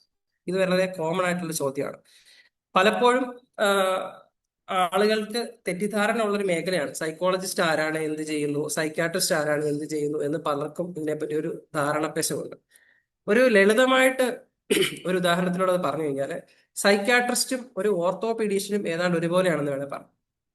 കാരണം രണ്ടുപേരും മെഡിക്കൽ ഡോക്ടർമാരാണ്, രണ്ടുപേരും MBBS പഠിച്ചിട്ടുണ്ട്. ഒരാൾ MBBS ശേഷം സൈക്യാട്രി എന്ന് പറയുന്ന PG ചെയ്യുന്നു, മറ്റേ ആൾ ഓർത്തോപെഡിക്സ് എന്ന് പറയുന്ന PG ചെയ്യുന്നു. രണ്ടുപേരും മെഡിക്കൽ ഡോക്ടർമാരാണ്. അതാണ് ഏറ്റവും കോമൺ ആയിട്ടുള്ള സംഗതി. അപ്പോൾ ഒരു ഓർത്തോപീഡീഷ്യൻ എന്താ ചെയ്യുന്നത്? ഗുരുതരമായിട്ടുള്ള നിങ്ങളുടെ എല്ലിന്റെ രോഗങ്ങൾ അല്ലെങ്കിൽ ലിഗമെന്റിനുണ്ടാകുന്ന രോഗങ്ങൾ, എല്ല് പൊട്ടുന്നു അല്ലെങ്കിൽ ലിഗമെന്റിന് ഒരു ടിയർ വരും, ഇങ്ങനെയുള്ള ഗുരുതരമായ രോഗങ്ങളെ ഒന്നുകിൽ ശസ്ത്രക്രിയ വഴി അല്ലെങ്കിൽ മരുന്നുകൾ വഴി ചികിത്സിക്കുന്നു. ഇതാണ് ഓർത്തോപീഡീഷ്യൻ ചെയ്യുന്നത്. അതേപോലെ തന്നെ ഒരു സൈക്യാട്രിസ്റ്റ് നിങ്ങളുടെ മാനസിക രോഗങ്ങളെ തിരിച്ചറിയുകയും, അതായത് നിങ്ങൾക്ക് ഉത്കണ്ഠ രോഗമുണ്ട്, അല്ലെങ്കിൽ വിഷാദ രോഗമുണ്ട്, സബ്സ്റ്റൻസ് അഡിക്ഷൻ ഉണ്ട്, ഇതിനെ ശാസ്ത്രീയമായി തിരിച്ചറിയുകയും അതിന് വേണ്ട മരുന്നുകളോ സൈക്കോതെറാപ്പിയോ ഉപയോഗിച്ച് ചികിത്സിക്കുകയും ചെയ്യുന്നു. ചില സമയത്ത് മെഡിക്കൽ പരിശോധനകൾ വേണ്ടി വന്നേക്കാം. അതായത് നിങ്ങൾക്ക് വിഷാദ രോഗം അല്ലെങ്കിൽ ഉത്കണ്ഠ രോഗത്തിന്റെ ലക്ഷണങ്ങൾ ഉണ്ടെങ്കിൽ അത് വേറെ ചില മെഡിക്കൽ അസുഖങ്ങളുടെ ലക്ഷണത്തിന്റെ കൂടെയും വരാം. അപ്പൊ അങ്ങനെയുള്ള മെഡിക്കൽ പ്രശ്നങ്ങൾ നിങ്ങൾക്കുണ്ടോ എന്നും കൂടി പരിശോധിക്കേണ്ട ആവശ്യമുണ്ട്. ഇതൊരു സൈക്യാട്രിസ്റ്റിന് മാത്രമേ പറ്റൂ. അപ്പോൾ അത് ചെയ്യുന്നത് സൈക്യാട്രിസ്റ്റിന്റെ ജോലിയാണ്. അപ്പൊ ഒരു സൈക്യാട്രിസ്റ്റിന്റെ ഡിഗ്രി എന്ന് പറഞ്ഞു കഴിഞ്ഞാൽ അയാളൊരു ഡോക്ടറാണ്. അയാളുടെ പേരിന്റെ കൂടെ മിക്കപ്പോഴും എന്നല്ല, അയാളുടെ കൂടെ എന്തായാലും അത് വേണം MD സൈക്യാട്രി അല്ലെങ്കിൽ DNB സൈക്യാട്രി അല്ലെങ്കിൽ diploma in psychological medicine DPM എന്ന് പറയുന്നൊരു ഡിഗ്രി അയാളുടെ കൂടെ ഉണ്ടാവും. എങ്കിലാണ് അയാൾ ഒരു സൈക്യാട്രിസ്റ്റ് ആണ് എന്ന് നമുക്ക് പറയാൻ പറ്റും. ഇനി എന്താണ് ഒരു സൈക്കോളജിസ്റ്റ് ചെയ്യുന്നത്?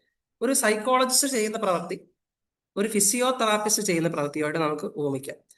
രണ്ടുപേരും തെറാപ്പിയാണ് ചെയ്യുന്നത്. ഒരാൾ ചെയ്യുന്നത് ഫിസിക്കൽ തെറാപ്പിയാണ്. അപ്പൊ ഫിസിയോതെറാപ്പിസ്റ്റ് നമുക്ക് എല്ലാവർക്കും അറിയാം.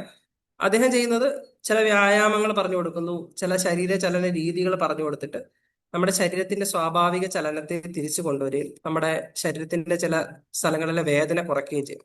അപ്പൊ ഒരു ഓർത്തോപീഡീഷ്യൻ ചെയ്യുന്ന വർക്കിനെ കോംപ്ലിമെന്റ് ചെയ്ത് അയാളോടൊപ്പം വർക്ക് ചെയ്യുന്ന ഒരാളാണ് ഒരു ഫിസിയോതെറാപ്പിസ്റ്റ്. പക്ഷെ മനസ്സിലാക്കേണ്ട ഒരു കാര്യം, ഇയാളൊരു ഡോക്ടർ അല്ല. ഓർത്തോപീഡിഷനെ സഹായിക്കുന്ന ഒരു ഫിസിയോതെറാപ്പിയിൽ ഡിഗ്രി ഉള്ള ഒരാളാണ് ഫിസിയോതെറാപ്പിസ്റ്റ് എന്ന് പറയുന്നത്. ഇതേപോലെ തന്നെ സൈക്കോളജിസ്റ്റ് ഒരു സൈക്കാട്രിസ്റ്റ് ചെയ്യുന്ന വർക്കിനെ കോംപ്ലിമെന്റ് ചെയ്യുന്ന ഒരു തെറാപ്പി വിദഗ്ധരാണ്. അപ്പൊ അവർ ചെയ്യുന്നത് സൈക്കോ തെറാപ്പിയാണ്. സൈക്കോ തെറാപ്പി എന്ന് പറഞ്ഞു കഴിഞ്ഞാൽ ആളുകളുടെ ചിന്തകൾ, അവരുടെ വികാര നിയന്ത്രണം, അവരുടെ പെരുമാറ്റങ്ങൾ, ഇവയൊക്കെ ശാസ്ത്രീയമായി മനസ്സിലാക്കി, ചോദിച്ച് മനസ്സിലാക്കിയ ശേഷം അതിനെ മെച്ചപ്പെടുത്താൻ സഹായകമാകുന്ന ചില ടിപ്സ് കൊടുക്കുക, അല്ലെങ്കിൽ ചില പ്രായോഗികമായ വഴികൾ പറഞ്ഞു കൊടുക്കുക എന്നുള്ളതാണ് ലളിതമായിട്ട് പറഞ്ഞാൽ സൈക്കോ തെറാപ്പിയിൽ ചെയ്യുന്നത്. ഇതാണ് ഒരു സൈക്കോളജിസ്റ്റ് ചെയ്യുന്ന ജോലി. സൈക്കോളജിസ്റ്റിന് മരുന്ന് എഴുതാൻ കഴിയില്ല, കാരണം അവർ ഡോക്ടറല്ല. അവർക്ക് MBBS ബിരുദമോ PG ബിരുദമോ ഇല്ലാത്തതുകൊണ്ട് അവർക്ക് സൈക്കോളജിസ്റ്റിന് മരുന്ന് എഴുതാൻ പാടില്ല. അപ്പൊ ഒരു സൈക്കോളജിസ്റ്റ് മരുന്ന് എഴുതുന്നുണ്ടെങ്കിൽ അതിനർത്ഥം അത് വ്യാജ സൈക്കോളജിസ്റ്റ് ആവാൻ സാധ്യതയുണ്ടെന്നാണ്. ഇത് പറയാൻ കാരണം, പലപ്പോഴും നമ്മുടെ സമൂഹത്തിൽ ഈ സൈക്കോളജിസ്റ്റ് ആണ് അല്ലെ കൗൺസിലർ ആണെന്ന് പറഞ്ഞിട്ട് ഒരുപാട് പേര് വ്യാജ ചികിത്സ നടത്തുന്ന ആൾക്കാർ വളരെയധികം ഉണ്ട്. അവരുടെ അടുത്ത് പോയിട്ട് ഒരുപാട് പേർക്ക് മോശം അനുഭവം ഉണ്ടാകുന്നു, ധാരാളം പണം നഷ്ടപ്പെടുന്നു, സമയം നഷ്ടപ്പെടുന്ന പ്രശ്നങ്ങളും ഉണ്ടായിട്ടുണ്ട്. അപ്പോ ഇതാണ് ഒരു പ്രശ്നം. ഒരു സൈക്കോളജിസ്റ്റിന് ഉണ്ടാകുന്ന ഡിഗ്രി, അവരൊരു ബാച്ചിലേഴ്സ് ഡിഗ്രി കാണും, അല്ലെങ്കിൽ മാസ്റ്റേഴ്സ് ഡിഗ്രി കാണും. അത് കഴിഞ്ഞ് ചിലപ്പോൾ അവർക്കൊരു PhD കാണും, അല്ലെങ്കിൽ ഒരു MPhil ഇൻ ക്ലിനിക്കൽ സൈക്കോളജി കാണും. ഇതെല്ലാം കഴിഞ്ഞിട്ട് ഒരു ക്ലിനിക്കൽ ട്രെയിനിങ് കഴിഞ്ഞിട്ടാണ് അവർക്ക് ഒരു ക്ലിനിക്കൽ സൈക്കോളജിസ്റ്റ് ആയിട്ട് പ്രാക്ടീസ് ചെയ്യാൻ പറ്റുന്നത്. അവർക്കാണ് സൈക്കോ തെറാപ്പി ചെയ്യാനുള്ള അവകാശമുള്ളത്. അവർക്ക് മരുന്ന് എഴുതാൻ അവകാശം ഇല്ലതാണ്. അപ്പം ഈ ഡിഗ്രികൾ, ഇപ്പൊ നിങ്ങൾ ഒരാളെ കാണാൻ പോകുമ്പോൾ ഈ ഡിഗ്രി അയാൾക്കുണ്ടോ എന്ന് പരിശോധിക്കേണ്ടത് വളരെ അത്യാവശ്യമാണ്. ഇതില്ല എന്നുണ്ടെങ്കിൽ അവർ വ്യാജനാണെന്നുള്ളത് മനസ്സിലാക്കണം. ഓക്കെ, അപ്പൊ ഇനി ചോദ്യം, ഞാൻ ആരെ പോയി കാണണം എന്നുള്ളതാണ്. ശരി, ഇത് എനിക്ക് മനസ്സിലായി, സൈക്കാട്രിസ്റ്റ് എന്താണെന്ന് മനസ്സിലായി, സൈക്കോളജിസ്റ്റ് എന്താണെന്ന് മനസ്സിലായി. അപ്പൊ ഞാൻ ആരെ പോയി കാണും? ഇതിന് ഉത്തരം, ആരെ വേണമെങ്കിലും കാണാം. ഇവരിൽ രണ്ടുപേരെയും കാണാം. ഒരു സൈക്കാട്രിസ്റ്റിനെ കണ്ടു കഴിഞ്ഞാൽ അയാൾക്ക് നിങ്ങൾക്ക് ഒരു ഗുരുതരമായ മാനസിക രോഗമുണ്ടോ, ഒരു ഉത്കണ്ഠ രോഗമുണ്ടോ, ഒരു വിഷാദ രോഗമുണ്ടോ, അല്ലെങ്കിൽ ഒരു സബ്സ്റ്റൻസ് അഡിക്ഷൻ ഉണ്ടോ, ഇയാൾക്ക് ഞാൻ മരുന്നുകൾ കൊടുത്ത് ചികിത്സിക്കണോ എന്നുള്ള കാര്യം തീരുമാനിക്കാൻ പറ്റും. അതിന്റെ കൂടെയോ അല്ലെങ്കിൽ അതല്ലാതെ തന്നെ ഒരു സൈക്കോ തെറാപ്പി വേണം എന്നുണ്ടെങ്കിൽ അയാൾ ഒരു സൈക്കോളജിസ്റ്റിന്റെ അടുത്ത് സ്വാഭാവികമായിട്ടും നിങ്ങളെ റെഫർ ചെയ്യും. അവരങ്ങനെയാണ് ചികിത്സിക്കുന്നത്. രണ്ടും ഒരുപോലെയാണ്. ഒരു ഓർത്തോപീഡീഷ്യനും ഫിസിയോതെറാപ്പിസ്റ്റും ഒരുമിച്ച് വർക്ക് ചെയ്യുന്ന പോലെ തന്നെ വർക്ക് ചെയ്യുന്ന ആളുകളാണ് സൈക്യാട്രിസ്റ്റും സൈക്കോതെറാപ്പിസ്റ്റും സൈക്കോളജിസ്റ്റും. അപ്പോൾ ഇനി ഒരു സൈക്കോളജിസ്റ്റിനെയാണ് നിങ്ങൾ കാണാൻ പോകുന്നതെങ്കിൽ അയാൾക്ക് നിങ്ങളോട് സംസാരിക്കുമ്പോൾ മനസ്സിലാവും നിങ്ങൾക്ക് ഒരു സൈക്കോ തെറാപ്പി മാത്രം മതിയോ, അതോ മരുന്ന് ചികിത്സ കൂടി വേണ്ടി വരുന്ന ഒരു ഗുരുതരമായ മാനസികാരോഗ്യ പ്രശ്നം നിങ്ങൾക്കുണ്ടോ. ഉണ്ടെങ്കിൽ നിങ്ങൾ ഒരു സൈക്യാട്രിസ്റ്റിനെ കാണുന്നത് തീർച്ചയായിട്ടും അതിനെപ്പറ്റി ശാസ്ത്രീയമായി പഠിച്ച ഒരു സൈക്കോളജിസ്റ്റ് നിങ്ങളെ ഉപദേശിക്കും. അപ്പൊ ആരെ പോയി കണ്ടാലും കുഴപ്പമില്ല, പക്ഷെ ഇവർ രണ്ടിൽ ആരെങ്കിലും പോയി കാണണം എന്നുള്ളതാണ് അതിനകത്ത് പോയിന്റ്. ഓക്കെ, ഇനി ഈ സൈക്കോ തെറാപ്പി എന്ന് പറഞ്ഞാൽ ശരിക്കും എന്താണ് എന്നുള്ളത് നമുക്ക് ലളിതമായിട്ടൊന്ന് പറയാൻ ശ്രമിക്കാം. സാധാരണ നമ്മൾ സൈക്കോ തെറാപ്പിയിൽ ഏറ്റവും കോമൺ ആയിട്ട് ഉപയോഗിക്കുന്ന ഒരു സാധനമാണ് കോഗ്നിറ്റീവ് ബിഹേവിയർ തെറാപ്പി, ഒരു തെറാപ്പി, CBT, അല്ലെങ്കിൽ ബൗദ്ധിക പെരുമാറ്റ ചികിത്സ എന്നൊക്കെ മലയാളത്തിൽ പറയും. CBT ആണ് നമ്മൾ ഏറ്റവും കോമൺ ആയിട്ട് ഉപയോഗിക്കുന്ന ഒരു തെറാപ്പി. ഒരു ഉദാഹരണത്തിലൂടെ നമ്മൾ ഈ CBT എങ്ങനെ പ്രവർത്തിക്കുന്നു എന്നുള്ളത് നമുക്കൊന്ന് മനസ്സിലാക്കാൻ ശ്രമിക്കാം. അതില് ഇപ്പൊ ഒരു എമിലി എന്ന് പറയുന്ന ഒരു പെൺകുട്ടി, എമിലി എന്ന് പറയുന്ന പെൺകുട്ടിയെ നിങ്ങൾ ചിത്രത്തിൽ കാണുമെന്ന് വിശ്വസിക്കുന്നു. ഈ എമിലി വളരെ ചെറുപ്പമായിട്ടിരുന്നപ്പോൾ അവരുടെ എമിലിയുടെ മാതാപിതാക്കള് അവരുടെ സഹോദരിയായിട്ട് എപ്പോഴും കമ്പയർ ചെയ്യുമായിരുന്നു.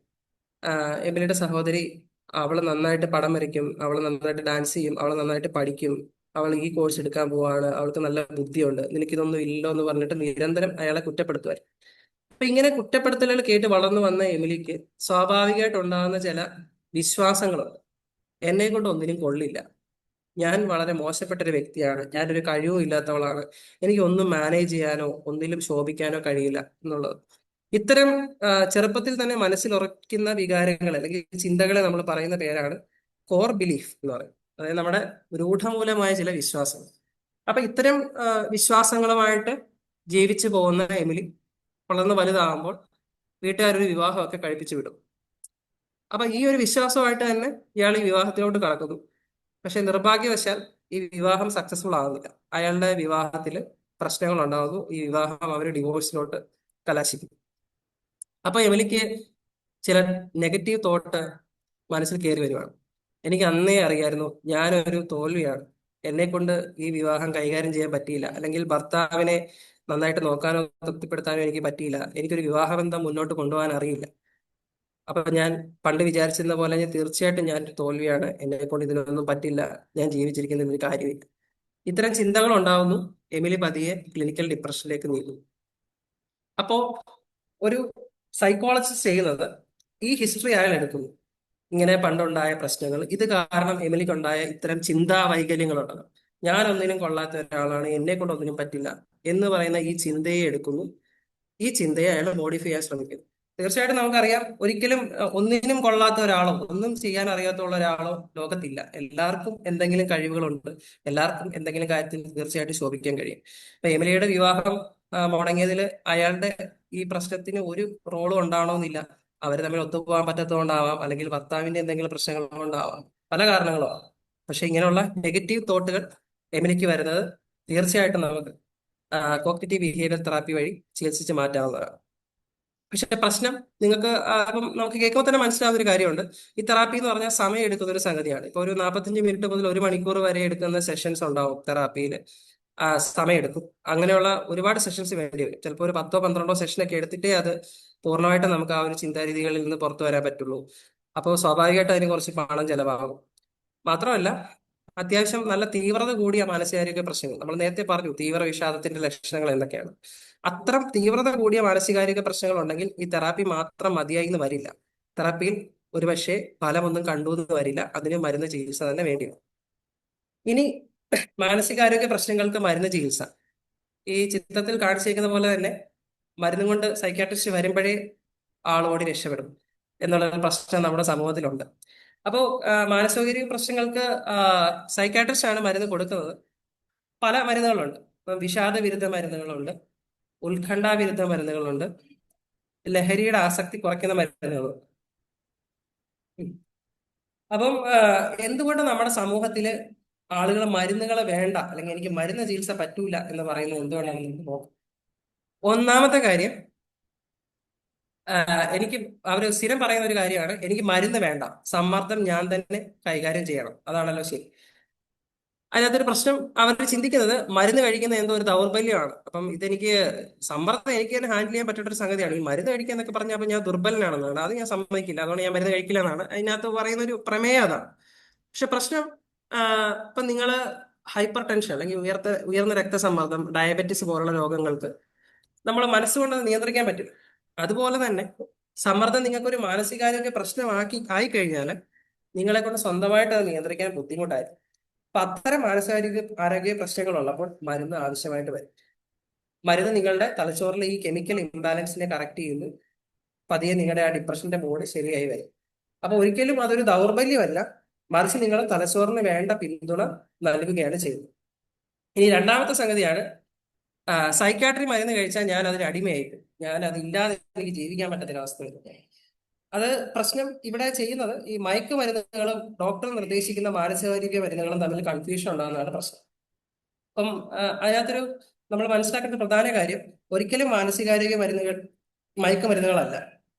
ഇവ നമ്മുടെ തലച്ചോറിലെ രാസപ്രവർത്തനങ്ങൾ ശരിയാക്കാൻ സഹായിക്കുന്ന മരുന്നുകളാണ്. നമ്മൾ നേരത്തെ പറഞ്ഞ പോലെ തന്നെ അതൊരു ഡോക്ടർ കൃത്യമായ രോഗനിർണയം നടത്തി ഡോക്ടർ നിരീക്ഷണത്തിലെ നിയന്ത്രണത്തിൽ മാത്രമേ നൽകുന്നു. അതും മയക്കുമരുന്നുകളും തമ്മിൽ യാതൊരു ബന്ധവുമില്ല.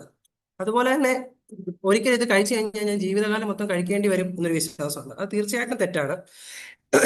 ഒരുവിധപ്പെട്ട മാനസിക ബുദ്ധിമുട്ടുകളിലെല്ലാം നിങ്ങൾക്കൊരു 9 മാസം മരുന്ന് കഴിച്ച ശേഷം പൂർണ്ണമായും മരുന്നുകൾ നിർത്താവുന്നതാണ്. അത് ഡോക്ടറുടെ നിർദ്ദേശപ്രകാരം.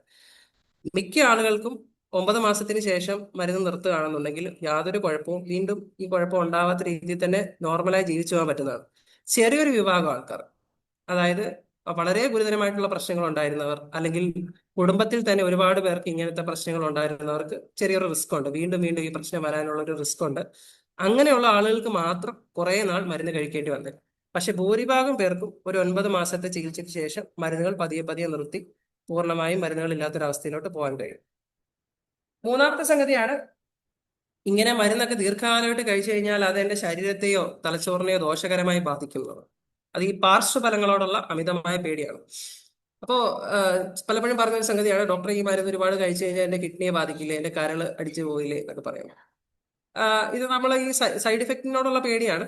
അപ്പം എല്ലാ മരുന്നുകളും പോലെ തന്നെ സൈക്യാട്രിക് മരുന്നുകൾക്കും ഗുണഫലങ്ങളും ദോഷഫലങ്ങളും ഉണ്ടാവാം, പാർശ്വഫലങ്ങളും ഉണ്ടാവാം. പക്ഷെ പ്രശ്നം നമ്മുടെ ഡോക്ടർ എപ്പോഴും നിങ്ങൾക്ക് ആവശ്യമായിട്ടുള്ള ഒരു ഡോസിൽ അത് നൽകുകയുള്ളൂ. നിങ്ങളുടെ ആരോഗ്യം, നിങ്ങൾക്ക് ആ മരുന്ന് കഴിക്കാനുള്ള ആരോഗ്യമുണ്ട് എന്നുള്ളതെല്ലാം ഉറപ്പ് വരുത്തിയ ശേഷമേ ഡോക്ടർ അത് തരുള്ളൂ. അല്ലാതെ വെറുതെ നിങ്ങളെ കൊണ്ട് മരുന്ന് കഴിപ്പിക്കുന്ന ഒരു പ്രവൃത്തി ഒരു ഡോക്ടർ ചെയ്യില്ല. അപ്പോ സൈഡ് ഇഫക്റ്റിനെ പറ്റി പറഞ്ഞു കഴിഞ്ഞാൽ, ഇപ്പം നമ്മൾ പനി വരുമ്പോൾ നമ്മൾ പാരസെറ്റമോൾ എടുത്ത് കഴിക്കും. ഈ പാരസെറ്റമോൾ എന്ന് പറയുന്ന ഒരു ഗുളിക നമ്മളെടുത്ത് കഴിക്കുമ്പോൾ അത് നമ്മുടെ ലിവറിലെ ചില എൻസൈമുകളിൽ ചെറിയ വ്യത്യാസങ്ങൾ വരുത്തുന്നുണ്ട്. അത് അതിന്റെ ഒരു പാർശ്വഫലമാണ്. പക്ഷെ അതൊരു ചെറിയ പാർശ്വഫലമാണ്. പാരസെറ്റമോൾ നമുക്കൊന്ന് ഗുണഫലമായിട്ട് തട്ടിച്ച് നോക്കുമ്പോൾ അതൊന്നുമില്ല. കാരണം നമുക്ക് വളരെ ഹൈ ഫീവർ, നമുക്ക് നല്ല പനി ഉള്ളപ്പോൾ ആ പനി കുറയ്ക്കാൻ പറ്റുന്ന ഏറ്റവും നല്ലൊരു മെഡിസിനാണ് പാരസെറ്റമോൾ. അപ്പൊ നമ്മൾ ആ ഒരു ഗുണത്തിനാണ് കൂടുതൽ ഫോക്കസ് നൽകേണ്ടത്, ആ പാർശ്വഫലത്തിനല്ല.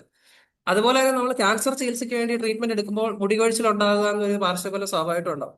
പക്ഷെ അവിടെ നമ്മൾ നോക്കേണ്ട ഒരു കാര്യം, ക്യാൻസർ പോലുള്ള ഒരു മാരക അസുഖമാണ് ഈ മരുന്ന് റെഡിയാക്കുന്നത്. മുടി കൊഴിയുന്ന ഒരു സൈഡ് ഇഫക്റ്റ് ആണ്, പക്ഷെ ആ മുടി മരുന്നുകൾ നിർത്തിയ ശേഷം ശരിയാകുന്ന ഒരു പ്രശ്നമേ ഉള്ളൂ. ഇതേപോലെ തന്നെ ഇപ്പം മാനസികാരോഗ്യ പ്രശ്നങ്ങൾക്ക്, ഇപ്പൊ സാധാരണ ഈ സമ്മർദ്ദമായിട്ട് അനുബന്ധപ്പെട്ട മാനസികാരോഗ്യ പ്രശ്നങ്ങൾക്ക് കൊടുക്കുന്ന മരുന്നുകൾ മിക്കതും ഗുരുതരമായ ഗുരുതരമായ പാർശ്വഫലങ്ങൾ ഉണ്ടാക്കാത്ത മരുന്നുകളാണ്.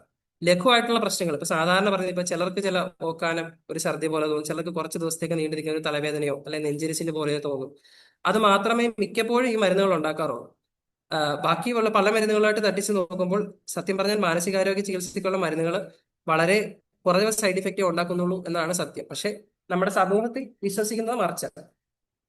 അതിനകത്ത് മനസ്സിലാക്കേണ്ട മറ്റൊരു പോയിന്റ് എന്ന് പറഞ്ഞാൽ, ചികിത്സിക്കാതെ വെക്കുന്ന മാനസികാരോഗ്യ പ്രശ്നങ്ങളാണ് നിങ്ങളുടെ തലച്ചോറിന് കൂടുതൽ ദോഷം, അല്ലാതെ മരുന്നുകളല്ല എന്നുള്ളത് ഒരു പ്രത്യേകം നോട്ട് ചെയ്യേണ്ട പോയിന്റാണ്. ഇനി എന്നുള്ളത്, മരുന്ന് കഴിച്ചു എന്ന് വെച്ചാൽ ഞാൻ ഭ്രാന്തനായെന്നാണ്. അല്ലാതെ മാനസികാരോഗ്യ പ്രശ്നങ്ങൾക്ക് മരുന്ന് കഴിച്ചാൽ ഞാൻ പിന്നെ ഭ്രാന്തനായി. ഇതിനാണ് നമ്മൾ സ്റ്റിഗ്മ അല്ലെങ്കിൽ അവമതിപ്പ് എന്ന് പറയുന്നത്. അവിടെ നമ്മൾ മനസ്സിലാക്കേണ്ട ഒരു കാര്യം, മാനസികാരോഗ്യ പ്രശ്നങ്ങൾ എന്ന് പറയുന്നത് മറ്റു രോഗങ്ങൾ പോലെ തന്നെയാണ്. ഇപ്പൊ നമ്മൾ ന്യൂറോളജി എന്ന് പറയുന്ന ഒരു ബ്രാഞ്ചിനോട് ഇത്രയും ഒരു പ്രശ്നമില്ല. അപ്പോൾ ന്യൂറോളജി, സൈക്യാട്രി ശരിക്കും തലച്ചോറിനെ ചികിത്സിക്കുന്ന വിഭാഗങ്ങളാണ്. അപ്പം ന്യൂറോ സയൻസിൽ വരുന്ന രണ്ട് വിഭാഗങ്ങളാണ് ന്യൂറോളജി, സൈക്യാട്രി. ന്യൂറോളജി ചികിത്സിക്കുന്നത് ചലന സംബന്ധമായ അസുഖങ്ങൾ അല്ലെങ്കിൽ നമ്മുടെ സെൻസേഷൻസ്, നമുക്ക് ഓരോ ഫീൽ ചെയ്യുന്ന കാര്യങ്ങളാണ് അവർ ചികിത്സിക്കുന്നത്. നമ്മുടെ തലച്ചോറിന്റെ പെരുമാറ്റ പ്രശ്നങ്ങളെ ചികിത്സിക്കുന്ന ബ്രാഞ്ചാണ് സൈക്യാട്രി. ഇപ്പൊ നമ്മൾ മാനസിക ആരോഗ്യ പ്രശ്നങ്ങൾ എന്ന് പറയുമ്പോൾ വിചാരിക്കും മനസ്സിന്റെ എന്തോ പ്രശ്നമാണ്, ഇത് തലച്ചോറിന്റെ പ്രശ്നം. ശരിക്കും മനസ്സ് എന്നൊരു സംഗതി നമുക്ക് അനാട്ടമിക്കലി എവിടെയും കണ്ടുപിടിക്കാൻ പറ്റില്ല. അനാട്ടമിക്കലി നമുക്ക് മനസ്സ് ഇവിടെയാണ് മനസ്സിരിക്കുന്നത് നമുക്ക് പറയാൻ പറ്റില്ല. കാരണം മനസ്സ് എന്നൊരു സംഗതി നമ്മുടെ ശരീരത്തിൽ എവിടെയും ഇല്ല. മനസ്സ് എന്ന് പറഞ്ഞാൽ നമ്മുടെ തലച്ചോറിന്റെ പ്രവർത്തനമാണ്. അതാണ് നമ്മൾ mind is what the brain does എന്ന് പറയുന്നത്. തലച്ചോർ എന്ത് ചെയ്യുന്നു, തലച്ചോർ എങ്ങനെ പെരുമാറുന്നു, അതാണ് നമ്മുടെ മനസ്സ് എന്ന് പറയുന്നത്. അപ്പോൾ മാനസികാരോഗ്യ പ്രശ്നങ്ങൾ മറ്റു രോഗങ്ങൾ പോലെ തന്നെയാണ്. നമ്മൾ മരുന്ന് കഴിക്കുന്നത് നമ്മുടെ തലച്ചോറിന്റെ ചിന്തകളും പെരുമാറ്റങ്ങളും ഒക്കെ റെഡിയാക്കി എടുക്കാൻ വേണ്ടി മാത്രമാണ്. ഒരസുഖവും നിങ്ങളെ നിർവചിക്കുന്നില്ല, നിങ്ങളുടെ ശക്തിയില്ലാത്ത ആളാണെന്ന് പറയുന്നതുമില്ല. മറിച്ച് നിങ്ങൾ സഹായം തേടുന്നത് നിങ്ങൾക്ക് ധൈര്യമുണ്ട് എന്നുള്ളതിന്റെ ഒരു അടയാളമാണ്.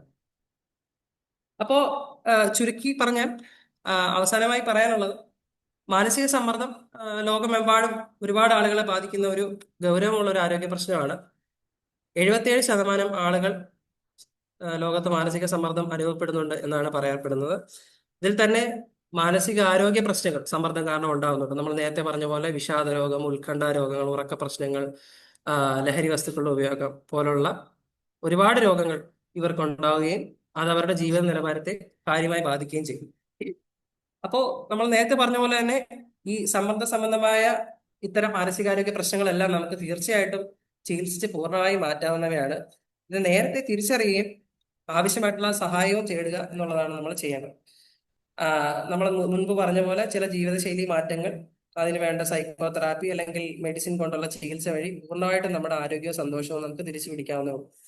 അപ്പൊ ഇത്രയും കാര്യങ്ങൾ നമ്മൾ ചർച്ച ചെയ്തതിൽ നിന്നും നമുക്ക് കൂടുതൽ മാനസികാരോഗ്യ പ്രശ്നങ്ങളെ പറ്റിയുള്ള അവബോധം പ്രോത്സാഹിപ്പിക്കുകയും അതിനോടുള്ള ഒരു സ്റ്റിഗ്മ അല്ലെങ്കിൽ അവമതിപ്പ് കുറയ്ക്കുകയും വഴി കൂടുതൽ ആരോഗ്യവും കരുത്തുറ്റതുമായ ഒരു സമൂഹത്തെ രൂപപ്പെടുത്തിയെടുക്കാൻ കഴിയട്ടെ എന്ന് ആശംസിച്ചുകൊണ്ട് ഞാൻ നിർത്തുന്നു. നന്ദി, നമസ്കാരം. Thank you doctor Akhil Das sir. ഈ സ്ട്രെസ്സിനെ പറ്റി വളരെ വിശദമായും അതുപോലെ തന്നെ എല്ലാവർക്കും മനസ്സിലാകുന്ന രീതിയിൽ വളരെ ലളിതമായി പവർ പോയിൻറ്റ് പ്രസൻറ്റേഷൻ്റെ സഹായത്തോടു കൂടി ഇത്രയും സമയം ഞങ്ങൾക്ക് വിശദീകരിച്ചു തന്നു. ഒത്തിരിയധികം സന്തോഷമുണ്ട്. എന്താണ് സ്ട്രെസ്സ്, അതിൻ്റെ കാരണങ്ങൾ, അതുപോലെ തന്നെ അതിൻ്റെ ലക്ഷണങ്ങൾ, അതുമൂലമുണ്ടാകുന്ന രോഗത്തിൻ്റെ അവസ്ഥ, പ്രതിവിധികൾ, ഒരുപക്ഷെ നമ്മളൊക്കെയും ഇച്ചിരി ഭയത്തോടു കൂടി കണ്ട കാര്യങ്ങളൊക്കെ തന്നെയാണ്. സാറിൻ്റെ ഈ പ്രസംഗത്തിലൂടെ അത് വളരെ ലളിതമാണ്, നമുക്ക് ഇതൊക്കെയും പരിഹരിക്കാനുള്ള മാർഗങ്ങളുണ്ട് എന്നൊക്കെ നമ്മളോട് പറഞ്ഞു തന്നു. അതുപോലെ ഈ സായാഹ്നത്തെ, ഈ സന്ധ്യാസമയത്തെ വളരെയധികം ധന്യമാക്കി സാറിൻ്റെ പ്രഭാഷണത്തിലൂടെ. മറ്റു പല വിഷയങ്ങൾ, ആരോഗ്യ വിഷയങ്ങൾ നമ്മൾ ഈ പ്ലാറ്റ്ഫോമിൽ ചർച്ച ചെയ്തിട്ടുണ്ടെങ്കിലും ഇതുപോലെ സ്ട്രെസ്സുമായിട്ട് ബന്ധപ്പെട്ട വിഷയം ആദ്യമായിട്ടാണ് നമ്മുടെ ഈ പ്ലാറ്റ്ഫോമിൽ നമ്മൾ ചർച്ച ചെയ്യുന്നത്. അതിന് വളരെ ആപ്റ്റായിട്ടുള്ളൊരു വ്യക്തിയെ തന്നെയാണ് നമുക്കിന്ന് ലഭിച്ചത്. ഇനി നമുക്ക് അടുത്തത് ഓപ്പൺ ഫോറത്തിലോട്ടാണ് നമ്മൾ പ്രവേശിക്കുന്നത്. നമ്മൾക്കറിയാം, എനിക്ക് തോന്നുന്നു ഇവിടെ ഈ വെബിനാറിൽ പങ്കെടുക്കുന്ന എല്ലാവർക്കും ഒരുപക്ഷെ ഇതുമായിട്ട് ബന്ധപ്പെട്ട് എന്തെങ്കിലുമൊക്കെ കാര്യങ്ങൾ ചോദിക്കുവാനായിട്ടുണ്ടാകും. അങ്ങനെ ചോദിക്കുവാനായിട്ട് ആഗ്രഹിക്കുന്നവർ, അല്ലെങ്കിൽ ഇതുമായിട്ട് ബന്ധപ്പെടുത്തി സംസാരിക്കുവാനായിട്ട് ആഗ്രഹിക്കുന്നവർക്കൊക്കെ നിങ്ങളുടെ ഹാൻഡ് റേസ് ചെയ്യാവുന്നതാണ്. അതായത് ഈ സൂം പ്ലാറ്റ്ഫോമിൽ ഹാൻഡ് റേസ് ചെയ്യാവുന്നതാണ്. അല്ലെങ്കിൽ നിങ്ങളുടെ സംശയങ്ങളുണ്ടെങ്കിൽ നമുക്ക് ഈ ചാറ്റ് ബോക്സിൽ എഴുതിയിടാവുന്നതാണ്. നമുക്ക് സാറുമായിട്ട് സംസാരിക്കാമല്ലോ. എന്നാൽ അതിനു മുമ്പ് അടുത്ത ആഴ്ചത്തെ നമ്മുടെ പ്രോഗ്രാമിൻ്റെ അനൗൺസ്മെൻ്റ് ആണ്. അത് നടത്തുവാനായിട്ട് ബഹുമാനപ്പെട്ട വിൽസൺ കരിമ്പന്നൂർ സാറിനെ ക്ഷണിച്ചു കൊള്ളുന്നു. നമസ്കാരം. അടുത്ത ശനിയാഴ്ച ഇതേ സമയം രാത്രി 8:30 ഇതേ ലിങ്കും പാസ്വേഡും ഉപയോഗിച്ച് നമ്മുടെ വെബിനാർ ഉണ്ടായിരിക്കുന്നതാണ്. അതിൻ്റെ ഡീറ്റെയിൽസ് ആരാണ് പ്രഭാഷകൻ എന്നുള്ളത് അറിയിക്കുന്നതാണ്. ഇവിടെ കൂടിയിരിക്കുന്ന എല്ലാവരും ഈ നല്ലൊരു വിഷയമായിരിക്കും പറ്റുന്നത്. തീർച്ചയായിട്ടും അടുത്ത ആഴ്ച വെബിനാറിൽ സംബന്ധിക്കണമെന്ന് റിക്വസ്റ്റ് ചെയ്യുന്നു. രാത്രി 8:30 സാറ്റർഡേ ആണ്, 27-ാം തീയതി സാറ്റർഡേ രാത്രി 8:30 എല്ലാവരും സംബന്ധിക്കണമേ. Thank you Wilson sir. ഇനി നമുക്ക് ഓപ്പൺ ഫോറത്തിലോട്ട് പ്രവേശിക്കാം. നിങ്ങൾക്കുള്ള സംശയങ്ങൾ, അതുപോലെ തന്നെ ചോദ്യങ്ങൾ, അതുപോലെ ഇതുമായിട്ട് ബന്ധപ്പെടുത്തി സംസാരിക്കേണ്ട കാര്യങ്ങൾ ഇപ്പോൾ സംസാരിക്കാവുന്നതാണ്. അതിനായിട്ട് ആഗ്രഹിക്കുന്നവർക്ക് ഇപ്പോൾ സിസ്റ്റത്തിൽ ഹാൻഡ് റേസ് ചെയ്യാവുന്നതാണ്. അല്ലെങ്കിൽ നിങ്ങളുടെ ക്വസ്റ്റ്യൻസ് ഇവിടെ ചാറ്റ് ബോക്സിൽ എഴുതിയിടാവുന്നതാണ്. ഇപ്പോൾ ആദ്യമായിട്ട് ശ്രീ ഫിലിപ്പ് കല്ലട സാറാണ് ഹാൻഡ് റേസ് ചെയ്തിരിക്കുന്നത്. സാറിന് സംസാരിക്കാം. എല്ലാവർക്കും നമസ്കാരം. ഇവിടെ ഡോക്ടർ അഖിൽദാസ് വളരെ വിശദമായിട്ട് ഉത്കണ്ഠയെ കുറിച്ച് പറഞ്ഞു. ഉത്കണ്ഠ ജീവിതത്തിൽ മിക്കവർക്കും ഉള്ളതാണ്. എന്നാൽ എനിക്ക് 2 ചെറിയ സംശയങ്ങളുണ്ട്, അതുകൂടെ ഞാൻ പറയട്ടെ. ഒന്നാമത്, ഉത്കണ്ഠ കൂടിക്കൂടി അതൊരു ഭ്രാന്തിൻ്റെ അവസ്ഥയിലേക്കായ പലരുമുണ്ട്. ചികിത്സിച്ചിട്ടും ഭേദമാകാത്തവരുണ്ട്. എൻ്റെ സംശയം, ഇതൊരു പാരമ്പര്യ രോഗമാണ്. പാരമ്പര്യമായിട്ടുള്ള പല ഭവനങ്ങളെ എനിക്കറിയാം, അതുകൊണ്ടാണ് ഞാൻ ചോദിക്കുന്നത്. പാരമ്പര്യമായിട്ടുള്ളവർക്ക് മാറ്റാൻ സാധിക്കുമോ? ഡോക്ടർ അതിൻ്റെ അഭിപ്രായം പറഞ്ഞാൽ നന്നായിരുന്നു. രണ്ടാമത്തെ ചോദ്യം ഉറക്കത്തെക്കുറിച്ചാണ്. ഉറക്കവും ഉത്കണ്ഠയും തമ്മിൽ വളരെ ബന്ധമുണ്ട്. എന്നാൽ ആധുനിക കാലത്ത് ഉറക്കം എല്ലാവർക്കും വളരെ കുറവാണ്. നെഹ്റുവിൻ്റെ ഒക്കെ ചരിത്രത്തിൽ പറഞ്ഞ നെഹ്റു 2 മണിക്കൂറൊക്കെ ഉറങ്ങാറുണ്ടായിരുന്നുള്ളൂ എന്ന്. ഉറക്കം കുറയുന്നത് കൊണ്ട് ഈ രോഗം കൂടുതലായിട്ടുണ്ടാകുമോ? പലപ്പോഴും ഡീപ്പ് സ്ലീപ്പ് ഉണ്ടാകാറില്ല. ഡീപ്പ് സ്ലീപ്പ് ഉണ്ടായില്ലെങ്കിൽ നമുക്ക് ചെറിയ ഒരു ശബ്ദം കേട്ടാലോ ചെറിയൊരു അസ്വസ്ഥത ഉണ്ടായാലോ പെട്ടെന്ന് ഉണരും. ആരെങ്കിലും ചെറുതായിട്ട് സംസാരിച്ചാൽ മതി, നമുക്ക് ഉണരാൻ സാധിക്കും. ഇത്തരം ഉറക്കം കൊണ്ട് ദോഷമുണ്ടോ? 3 മണിക്കൂറിൽ കൂടുതൽ ഉറങ്ങാൻ സാധിക്കുക. പലരും ഉറക്ക ഗുളിക കഴിച്ചാണ് ഉറങ്ങുന്നത്. അതുകൊണ്ട് എന്തെങ്കിലും അപകടമുണ്ടോ? ഇതാണ് എൻ്റെ സംശയം. ഇത്തരം പറഞ്ഞാൽ താങ്ക് യു. Thank you. വളരെ നല്ല ചോദ്യങ്ങളാണ്. സാറ് എന്നെക്കൊണ്ട് പറ്റുന്ന രീതിയിൽ വളരെ ലളിതമായിട്ട് ഉത്തരം പറയാൻ ശ്രമിക്കാം.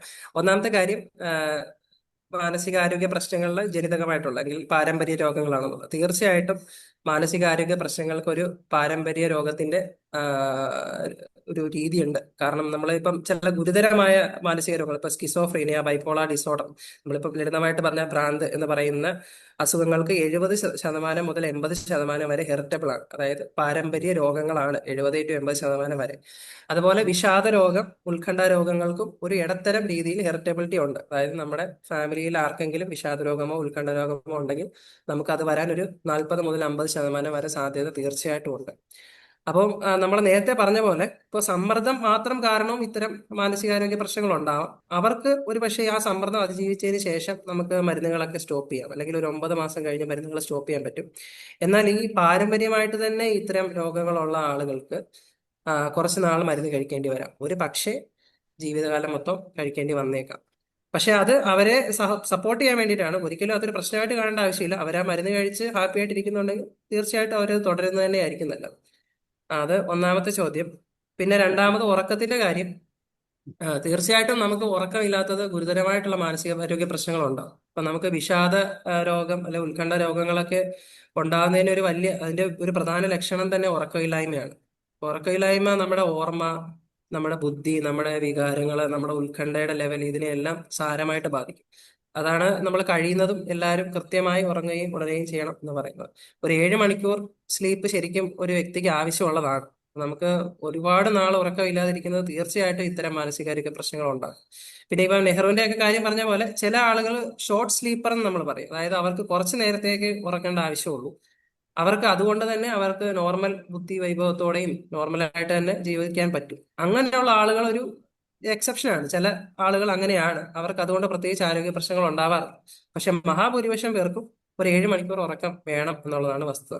പിന്നെ ഉറക്ക ഗുളിക കഴിച്ചുറങ്ങുന്നു എന്ന് പറഞ്ഞു കഴിഞ്ഞാല് അതൊരു പ്രശ്നമായി നമ്മൾ കാണേണ്ട ആവശ്യമില്ല. അങ്ങനെ ഇപ്പോൾ ഒരു ഉറക്ക ഗുളിക കഴിച്ച് മാത്രമേ അവർക്ക് ഉറങ്ങാൻ പറ്റുന്നുണ്ടെങ്കിൽ നമ്മുടെ തലച്ചോറ് അതുകൂടെ ചെല്ലുമ്പോഴേ നമ്മുടെ തലച്ചോറ് കൃത്യമായിട്ട് പ്രവർത്തിക്കുന്നുള്ളൂ, അല്ലെങ്കിൽ ഉറക്കം വരുത്തുന്നുള്ളൂ എന്നാണ് അർത്ഥം. അങ്ങനെ ഒരു ഗുളിക കഴിച്ച് ഉറങ്ങുന്നുള്ളെന്നുണ്ടെങ്കിൽ തീർച്ചയായിട്ടും അത് തുടരുന്നത് തന്നെയാണ് നല്ലത്. അങ്ങനെ കഴിക്കുന്നത് കൊണ്ട് പ്രത്യേകിച്ച് പ്രശ്നങ്ങളൊന്നുമില്ല. ഇപ്പൊ നമ്മൾ മാർക്കറ്റിൽ അവൈലബിൾ ആയിട്ടുള്ള ഒരുവിധപ്പെട്ട ഉറക്കത്തിന് വേണ്ടി ഉപയോഗിക്കുന്ന ഗുളികകളെല്ലാം വളരെ സേഫ് ആയിട്ട് തന്നെ നമുക്ക് കഴിക്കാവുന്നതാണ്. അത് കഴിക്കുന്നത് കൊണ്ട് മുൻപ് പറഞ്ഞതുപോലെ തന്നെ പലപ്പോഴുള്ള തെറ്റിദ്ധാരണയാണ് ഈ ഉറക്ക ഗുളികൾ ഒരുപാട് കഴിച്ചു കഴിഞ്ഞാൽ കിഡ്നിയെ ബാധിക്കും അല്ലെങ്കിൽ ലിവറിനെ ബാധിക്കും. സത്യത്തിൽ അതൊരു അന്ധവിശ്വാസമാണ്. അങ്ങനെ ഉണ്ടെന്നുള്ള യാതൊരു പഠനങ്ങളും നമുക്ക് നിലവിലില്ല എന്നുള്ളതാണ് സത്യം. Thank you sir. അടുത്തതായിട്ട് ഹാൻഡ് റേസ് ചെയ്തിരിക്കുന്നത് ശ്രീ വിൽസൺ കരിമ്പന്നൂർ സാറാണ്. സാറിന് സംസാരിക്കാം.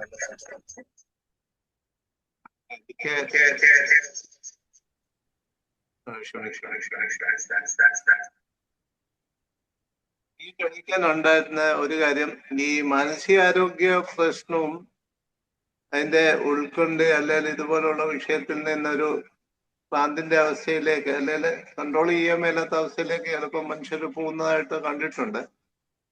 എന്നാല് ഈ സോഡിയം ഡെഫിഷ്യൻസിയുടെ കാരണം കൊണ്ട് അല്ലെ സോഡിയം പൊട്ടാസ്യം പോലുള്ള മിനറൽസിന്റെ ഡെഫിഷ്യൻസി കൊണ്ട് ഇതേ അവസ്ഥയിലേക്ക് ചിലപ്പോൾ മനുഷ്യർ പോകുന്നുണ്ട്.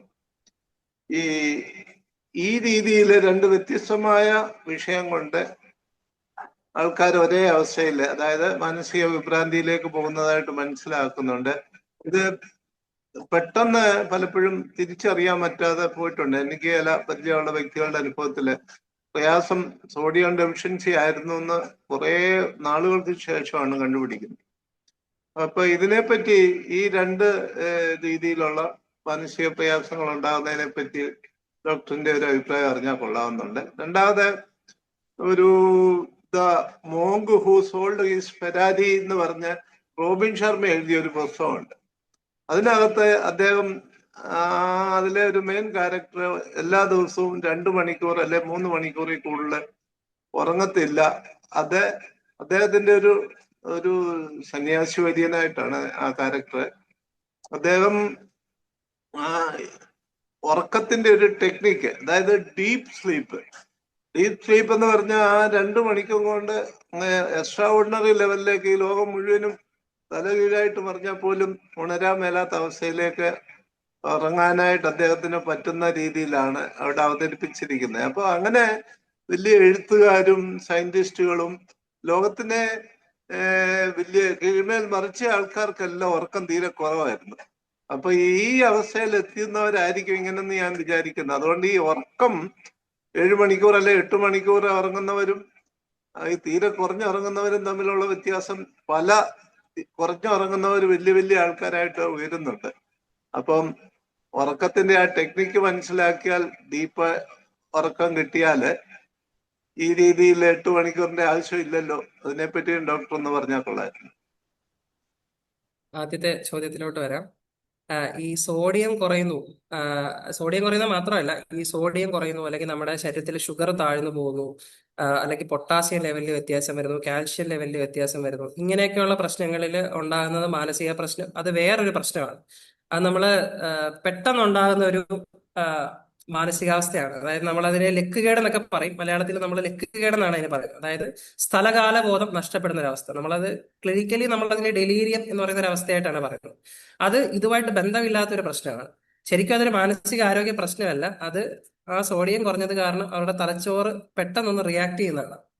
അത് ശരിക്കും അതിന്റെ ചികിത്സ എന്ന് പറഞ്ഞാൽ ആ സോഡിയം കറക്റ്റ് ചെയ്യുക എന്നുള്ളത് മാത്രമാണ് അതിന്റെ ചികിത്സ. അല്ലെങ്കിൽ സോഡിയം കുറഞ്ഞു പോയതാണ് പ്രശ്നമെങ്കിൽ അത് കറക്റ്റ് ചെയ്യുക, ഷുഗർ കുറഞ്ഞു പോയതാണെങ്കിൽ അത് കറക്റ്റ് ചെയ്യുക. അത് വേറൊരു മാനസികാരോഗ്യ പ്രശ്നമാണ്, ഡെലീരിയം എന്നാണ് അതിനെ പറയുന്നത്. നമ്മൾ ഡിസ്കസ് ചെയ്ത മാനസികാരോഗ്യ പ്രശ്നങ്ങൾ, ഇപ്പം വിഷാദ രോഗം, ഉത്കണ്ഠ രോഗം, അതും തമ്മിൽ ഒരു ബന്ധവുമില്ല. ഇപ്പൊ ഉത്കണ്ഠയും വിഷാദമുള്ള ആളുകൾക്ക് അങ്ങനെ സ്ഥലകാല ബോധം നഷ്ടപ്പെടില്ല. അവര് എവിടെ ഇരിക്കുന്നു, ഏത് സ്ഥലത്തിരിക്കുന്നു, ഇപ്പൊ സമയം എത്രയായി, ഇന്ന് എന്ത് തീയതിയാണെന്നുള്ള കാര്യങ്ങളൊക്കെ അവർക്ക് വ്യക്തമായിട്ട് അറിയാം.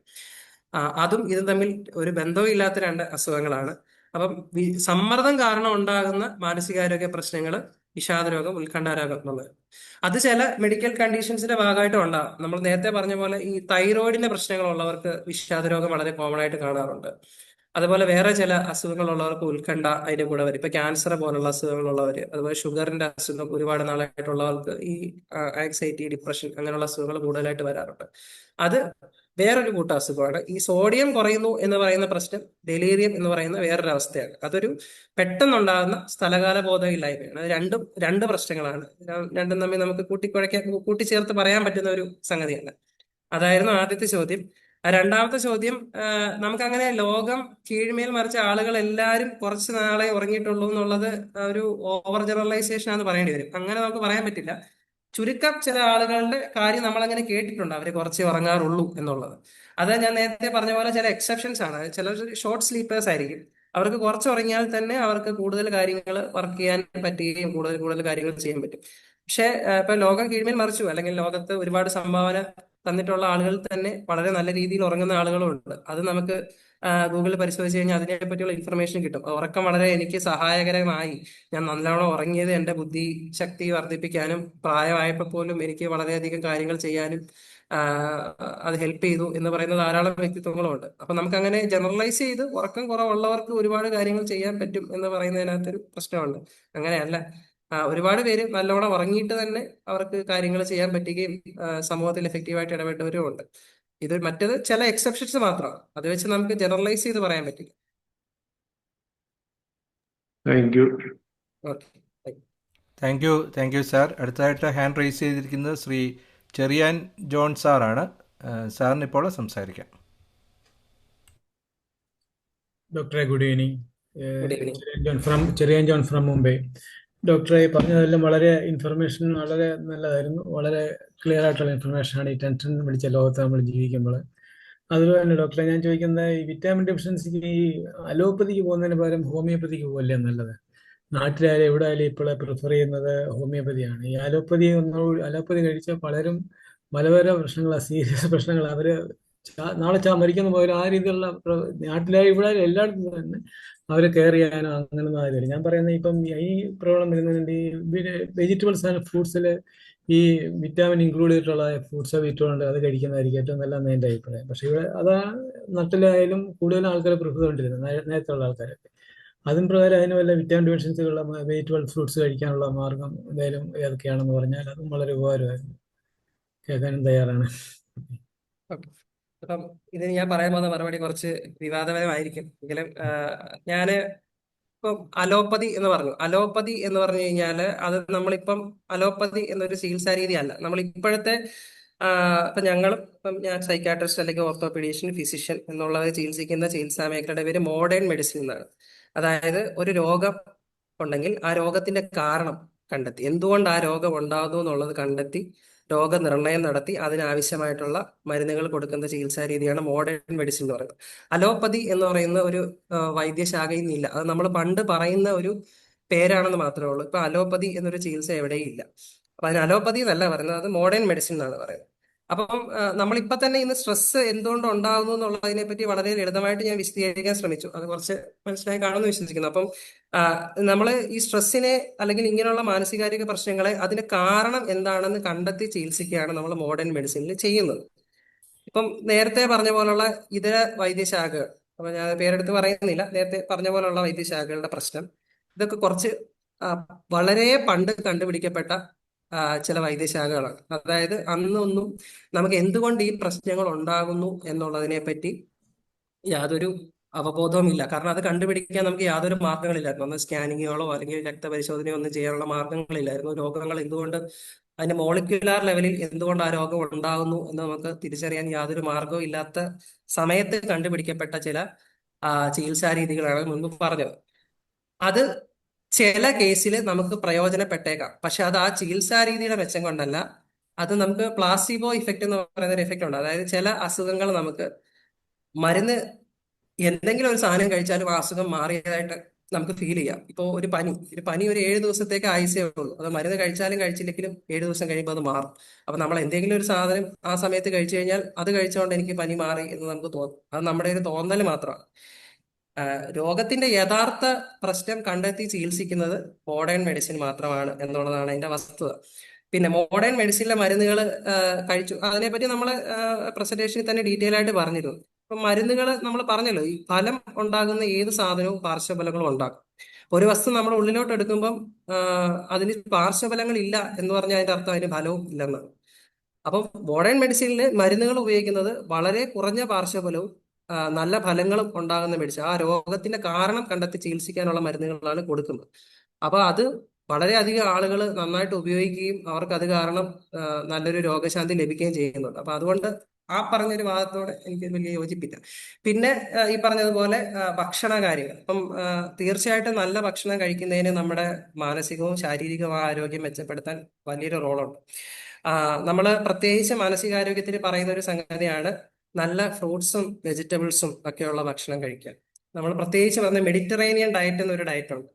അതായത് ഇറ്റലി, റോം പോലുള്ള ചില മെഡിറ്ററേനിയൻ സമുദ്രതീരത്തിനടുത്തുള്ള ആൾക്കാർ കഴിക്കുന്ന ഭക്ഷണമാണ്. ഈ ഒലീവ് ഓയിലൊക്കെ ചേർത്തിട്ടും കൂടുതൽ ഭക്ഷണവും സോസും ഒക്കെ ഉൾപ്പെടുത്തി അവർ കഴിക്കുന്ന ഒരു മെഡിറ്ററേനിയൻ ഡയറ്റ് ഈ മാനസികാരോഗ്യ പ്രശ്നങ്ങൾ ഒരു പരിധിവരെ പ്രതിരോധിക്കാൻ കഴിയുമെന്ന് പഠനങ്ങൾ തന്നെ സൂചിപ്പിക്കുന്നുണ്ട്. അപ്പൊ ഇത്തരത്തിൽ ഫ്രൂട്ട്സ്, വെജിറ്റബിൾസ് ഒക്കെ കൂടുതൽ കഴിക്കുന്നത് തീർച്ചയായിട്ടും നമ്മുടെ മാനസികാരോഗ്യം മെച്ചപ്പെടുത്താൻ സഹായിക്കും. എന്നാൽ അത് മാത്രം പോരാ. നമുക്കൊരു മാനസികാരോഗ്യ പ്രശ്നം, അപ്പൊ നമ്മൾ മുൻപ് ചർച്ച ചെയ്ത പോലെ ഒരു തീവ്ര വിഷാദം അല്ലെ തീവ്രമായ ഉത്കണ്ഠാരോഗം ഉണ്ടെങ്കിൽ അതിന് ഈ നമ്മുടെ ഡയറ്റ് മാത്രം ശരിയാക്കിയാൽ അത് ഇമ്പ്രൂവ് ആവണമെന്നില്ല. അപ്പൊ അതിന്റെ കാരണം മോളിക്യുലാർ ലെവലിൽ അതിന്റെ കാരണം കണ്ടെത്തി അതിന് തീർച്ചയായിട്ടും ആവശ്യമായിട്ടുള്ള മരുന്ന് ചികിത്സയാണെങ്കിൽ മരുന്ന് ചികിത്സ എടുക്കേണ്ട ആവശ്യം തന്നെ ഉണ്ട്. Okay, thank you doctor. ഇനിയും വേറെ ആരും ഹാൻഡ് റൈസ് ചെയ്തിട്ടില്ല.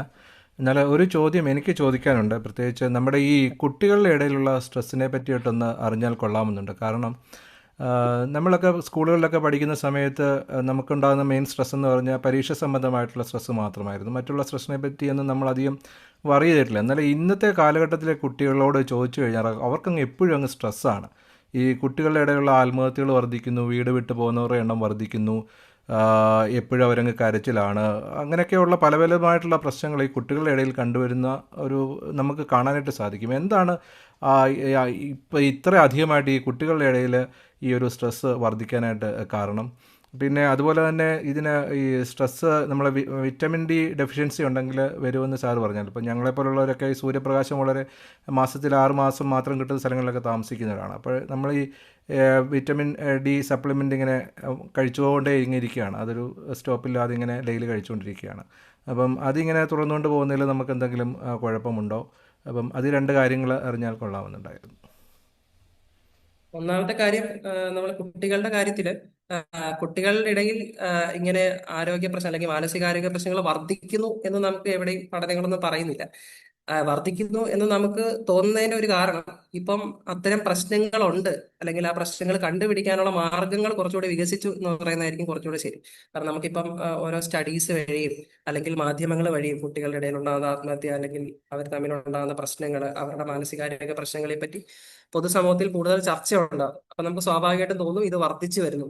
ശരിക്കും പറഞ്ഞാൽ ഇത് വല്ലാണ്ടങ്ങ് വർദ്ധിച്ചു, പണ്ട് ഇതൊന്നും ഇല്ലായിരുന്നു എന്ന് നമുക്ക് പറയാൻ പറ്റില്ല. കാരണം പണ്ടും ഇങ്ങനത്തരം പ്രശ്നങ്ങൾ ഉണ്ടായിരുന്നു. പക്ഷെ അത് ആളുകളിലോട്ട് എത്തുന്നു അല്ലെങ്കിൽ പൊതുസമൂഹത്തിൽ ചർച്ചയാകുന്നതിന് ഒരു പരിമിതി ഉണ്ടായിരുന്നു. കാരണം അന്നത്തെ പോലെ കമ്മ്യൂണിക്കേഷനുള്ള ഉപാധികൾ അന്നില്ലായിരുന്നു. അതാണ് പ്രശ്നം. അപ്പം തീർച്ചയായിട്ടും പക്ഷെ കുട്ടികൾക്കിടയിൽ ഒരുപാട് മാനസികാരോഗ്യ പ്രശ്നങ്ങളുണ്ട്. അത് തീർച്ചയായിട്ടും പരിഹരിക്കപ്പെടേണ്ട ആവശ്യമുണ്ട്. അതിന് ഒരുപാട് കാരണങ്ങൾ നമുക്ക് പറയാം. ഒന്നാമത് പേരന്റിങ് എന്ന് പറയുന്നത്. ഇപ്പോൾ നമ്മളൊരു തിരക്കുള്ള ലോകത്താണ് ജീവിക്കുന്നത്. അപ്പൊ പലപ്പോഴും കുട്ടികളെ വേണ്ട രീതിയിൽ മിനുസപ്പെടുത്തിയെടുക്കാൻ അല്ലെങ്കിൽ അവരെ മെച്ചപ്പെട്ട ആൾക്കാരായിട്ട് മാറ്റാനായിട്ട് പേരൻസിന് പലപ്പോഴും സമയമില്ലാത്തൊരു പ്രശ്നമുണ്ട്. അതുപോലെ സ്കൂളുകളിലും ഒരു കാര്യമായ വിദ്യാഭ്യാസ രീതിയിൽ തന്നെ ഒരുപാട് കാര്യങ്ങൾ പഠിപ്പിക്കാതെ വിടുന്നുണ്ട്. പലപ്പോഴും ഈ മാർക്ക് മേടിക്കുക എന്ന് പറയുന്ന ഒരു കാര്യത്തിൽ മാത്രം ഊന്നിക്കൊണ്ട് അവർക്ക് വ്യക്തിത്വ വികസന പരിശീലനങ്ങളോ കാര്യങ്ങളെ എങ്ങനെ നേരിടണം, ജീവിതത്തിൽ ഉണ്ടാകുന്ന പ്രശ്നങ്ങളെ എങ്ങനെ തരണം ചെയ്യാം എന്നുള്ള രീതിയിലുള്ള പ്രായോഗികമായ കാര്യങ്ങളൊന്നും പഠിപ്പിച്ചു കൊടുക്കുന്നില്ല. പിന്നെ അവർ ഇന്നിപ്പോ പണ്ടത്തെ ആൾക്കാര് ജീവിക്കുന്ന പോലുള്ള ജീവിതമല്ല അവരിന്ന് ജീവിക്കുന്നത്. അവർക്ക് എല്ലാ കാര്യങ്ങളെ പറ്റിയുള്ള ഇൻഫർമേഷൻ വിരൽത്തുമ്പിൽ ലഭിക്കുന്നതാണ്. അപ്പം എന്താണ് സ്ട്രെസ്, എന്താണ് ആങ്സൈറ്റി, അല്ലെങ്കിൽ എന്റെ പ്രായത്തിലുള്ള മറ്റാളുകൾ എന്ത് ചെയ്യുന്നു എന്നുള്ളതൊക്കെ അവർ സോഷ്യൽ മീഡിയയിൽ കൂടിയൊക്കെ കണ്ടുകൊണ്ടിരിക്കുകയാണ്. അപ്പം ഈ പിയർ ഇൻഫ്ലുവൻസ് നമ്മൾ പറയും, മറ്റു കുട്ടികൾ എന്ത് ചെയ്യുന്നു എന്നുള്ളത് അവരെ വേഗം സ്വാധീനിക്കും. അതുപോലെ ഒരുപാട് മൊബൈൽ ഫോണിൽ ഉപയോഗിക്കുന്നത് അവരുടെ ശ്രദ്ധയെ ബാധിക്കുന്നു. അങ്ങനെ പല പല പ്രശ്നങ്ങളും ഉണ്ട്. പക്ഷേ ഈ പറയുന്ന പോലുള്ള ഗാഡ്ജറ്റുകൾ അല്ലെങ്കിൽ മൊബൈൽ ഫോൺ അല്ലെങ്കിൽ സോഷ്യൽ മീഡിയ ഇതൊന്നും നമുക്കിനി പൂർണ്ണമായിട്ട് ബാൻ ചെയ്യാൻ പറ്റുന്ന ഒരു സംഗതികളല്ല.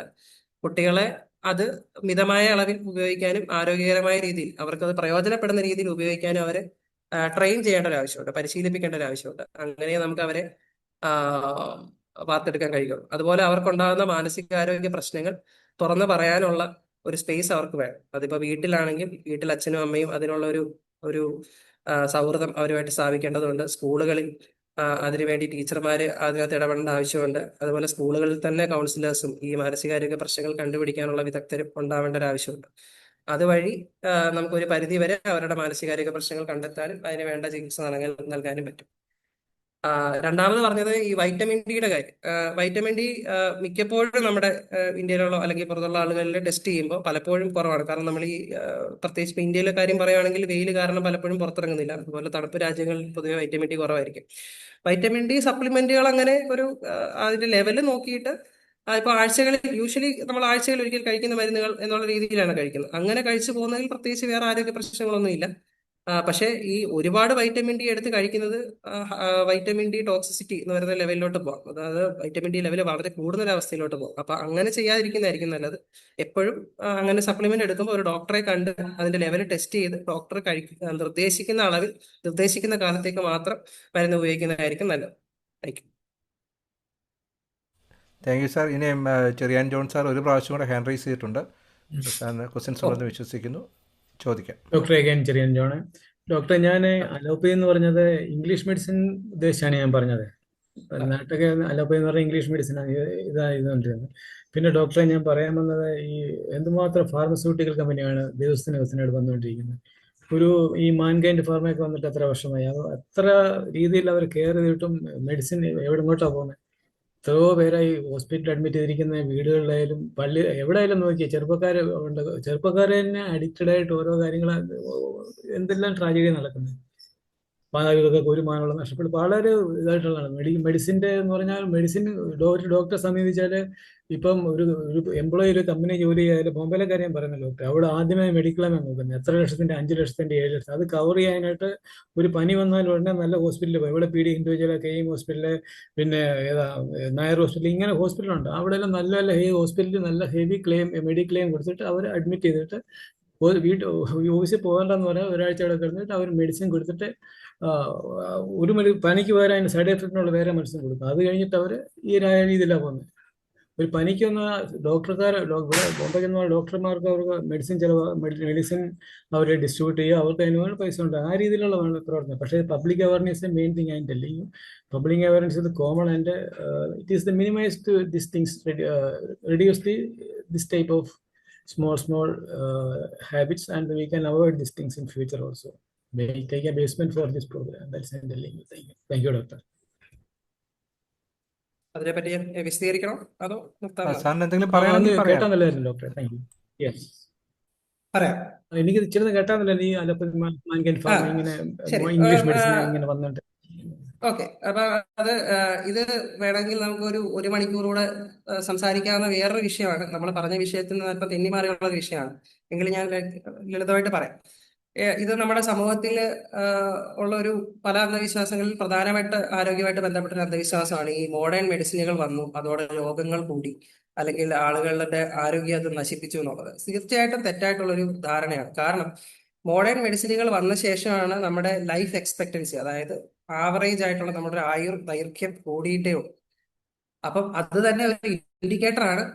മോഡേൺ മെഡിസിനുകൾ വന്ന ശേഷം നമുക്ക് രോഗങ്ങൾ കണ്ടുപിടിക്കാനും അത് എഫക്റ്റീവായിട്ട് ചികിത്സിക്കാനുമുള്ള സംവിധാനം ഉണ്ടായിരുന്നത്. അപ്പൊ മോഡേൺ മെഡിസിൻ ഇല്ലായിരുന്നുണ്ടെങ്കിൽ നമ്മളിൽ പല ആൾക്കാരും ഇന്ന് ജീവനോട് ഇരിക്കില്ലായിരുന്നു. ഇപ്പോൾ ഒരു ഹാർട്ട് സംബന്ധമായ അസുഖം വന്നു കഴിഞ്ഞാൽ അതിന് വേണ്ട ആൻജിയോപ്ലാസ്റ്റി ചികിത്സ, അങ്ങനെയുള്ള ചികിത്സകൾ ഡിവൈസുകൾ കണ്ടുപിടിച്ചില്ല എന്നുണ്ടെങ്കിൽ ആർക്കും ഇവിടെ ജീവനോട് ഇരിക്കാൻ പറ്റില്ല. അതുപോലെ സ്ട്രോക്കിന് ഇപ്പോൾ നൂതനമായ ചികിത്സയുണ്ട്.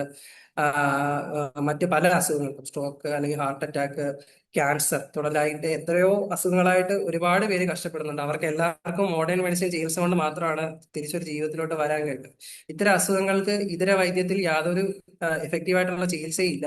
മിക്കപ്പോഴും ഇത്തരം ഇതര വൈദ്യത്തിന്റെ ചികിത്സകളിലോട്ട് പോയിട്ട് ധാരാളം പണവും ആരോഗ്യവും സമയവും നഷ്ടപ്പെടുത്തിയ ശേഷം മോഡേൺ മെഡിസിൻ വന്ന ശേഷം തന്നെയാണ് അവരുടെ അസുഖം മാറിയിട്ടുള്ളത്. അപ്പം ഈ മോഡേൺ മെഡിസിനിലെ മരുന്നുകൾ കൊണ്ടുവന്നിട്ട് ആൾക്കാരുടെ ആരോഗ്യം നശിപ്പിച്ചു എന്ന് പറയുന്നത് തീർച്ചയായിട്ടും ഉള്ളൊരു തെറ്റിദ്ധാരണയാണ്. ഇപ്പൊ മോഡേൺ മെഡിസിൻ വന്നില്ലായിരുന്നുണ്ടെങ്കിൽ നമ്മൾ ഇന്നും പല രോഗങ്ങൾക്കും അടിമപ്പെട്ട് ഒരുപക്ഷെ നേരത്തെ മരിച്ചു പോവുകയോ അല്ലെങ്കിൽ തളർന്നു പോകുന്ന ഒരു അവസ്ഥയിലോട്ട് പോയത്.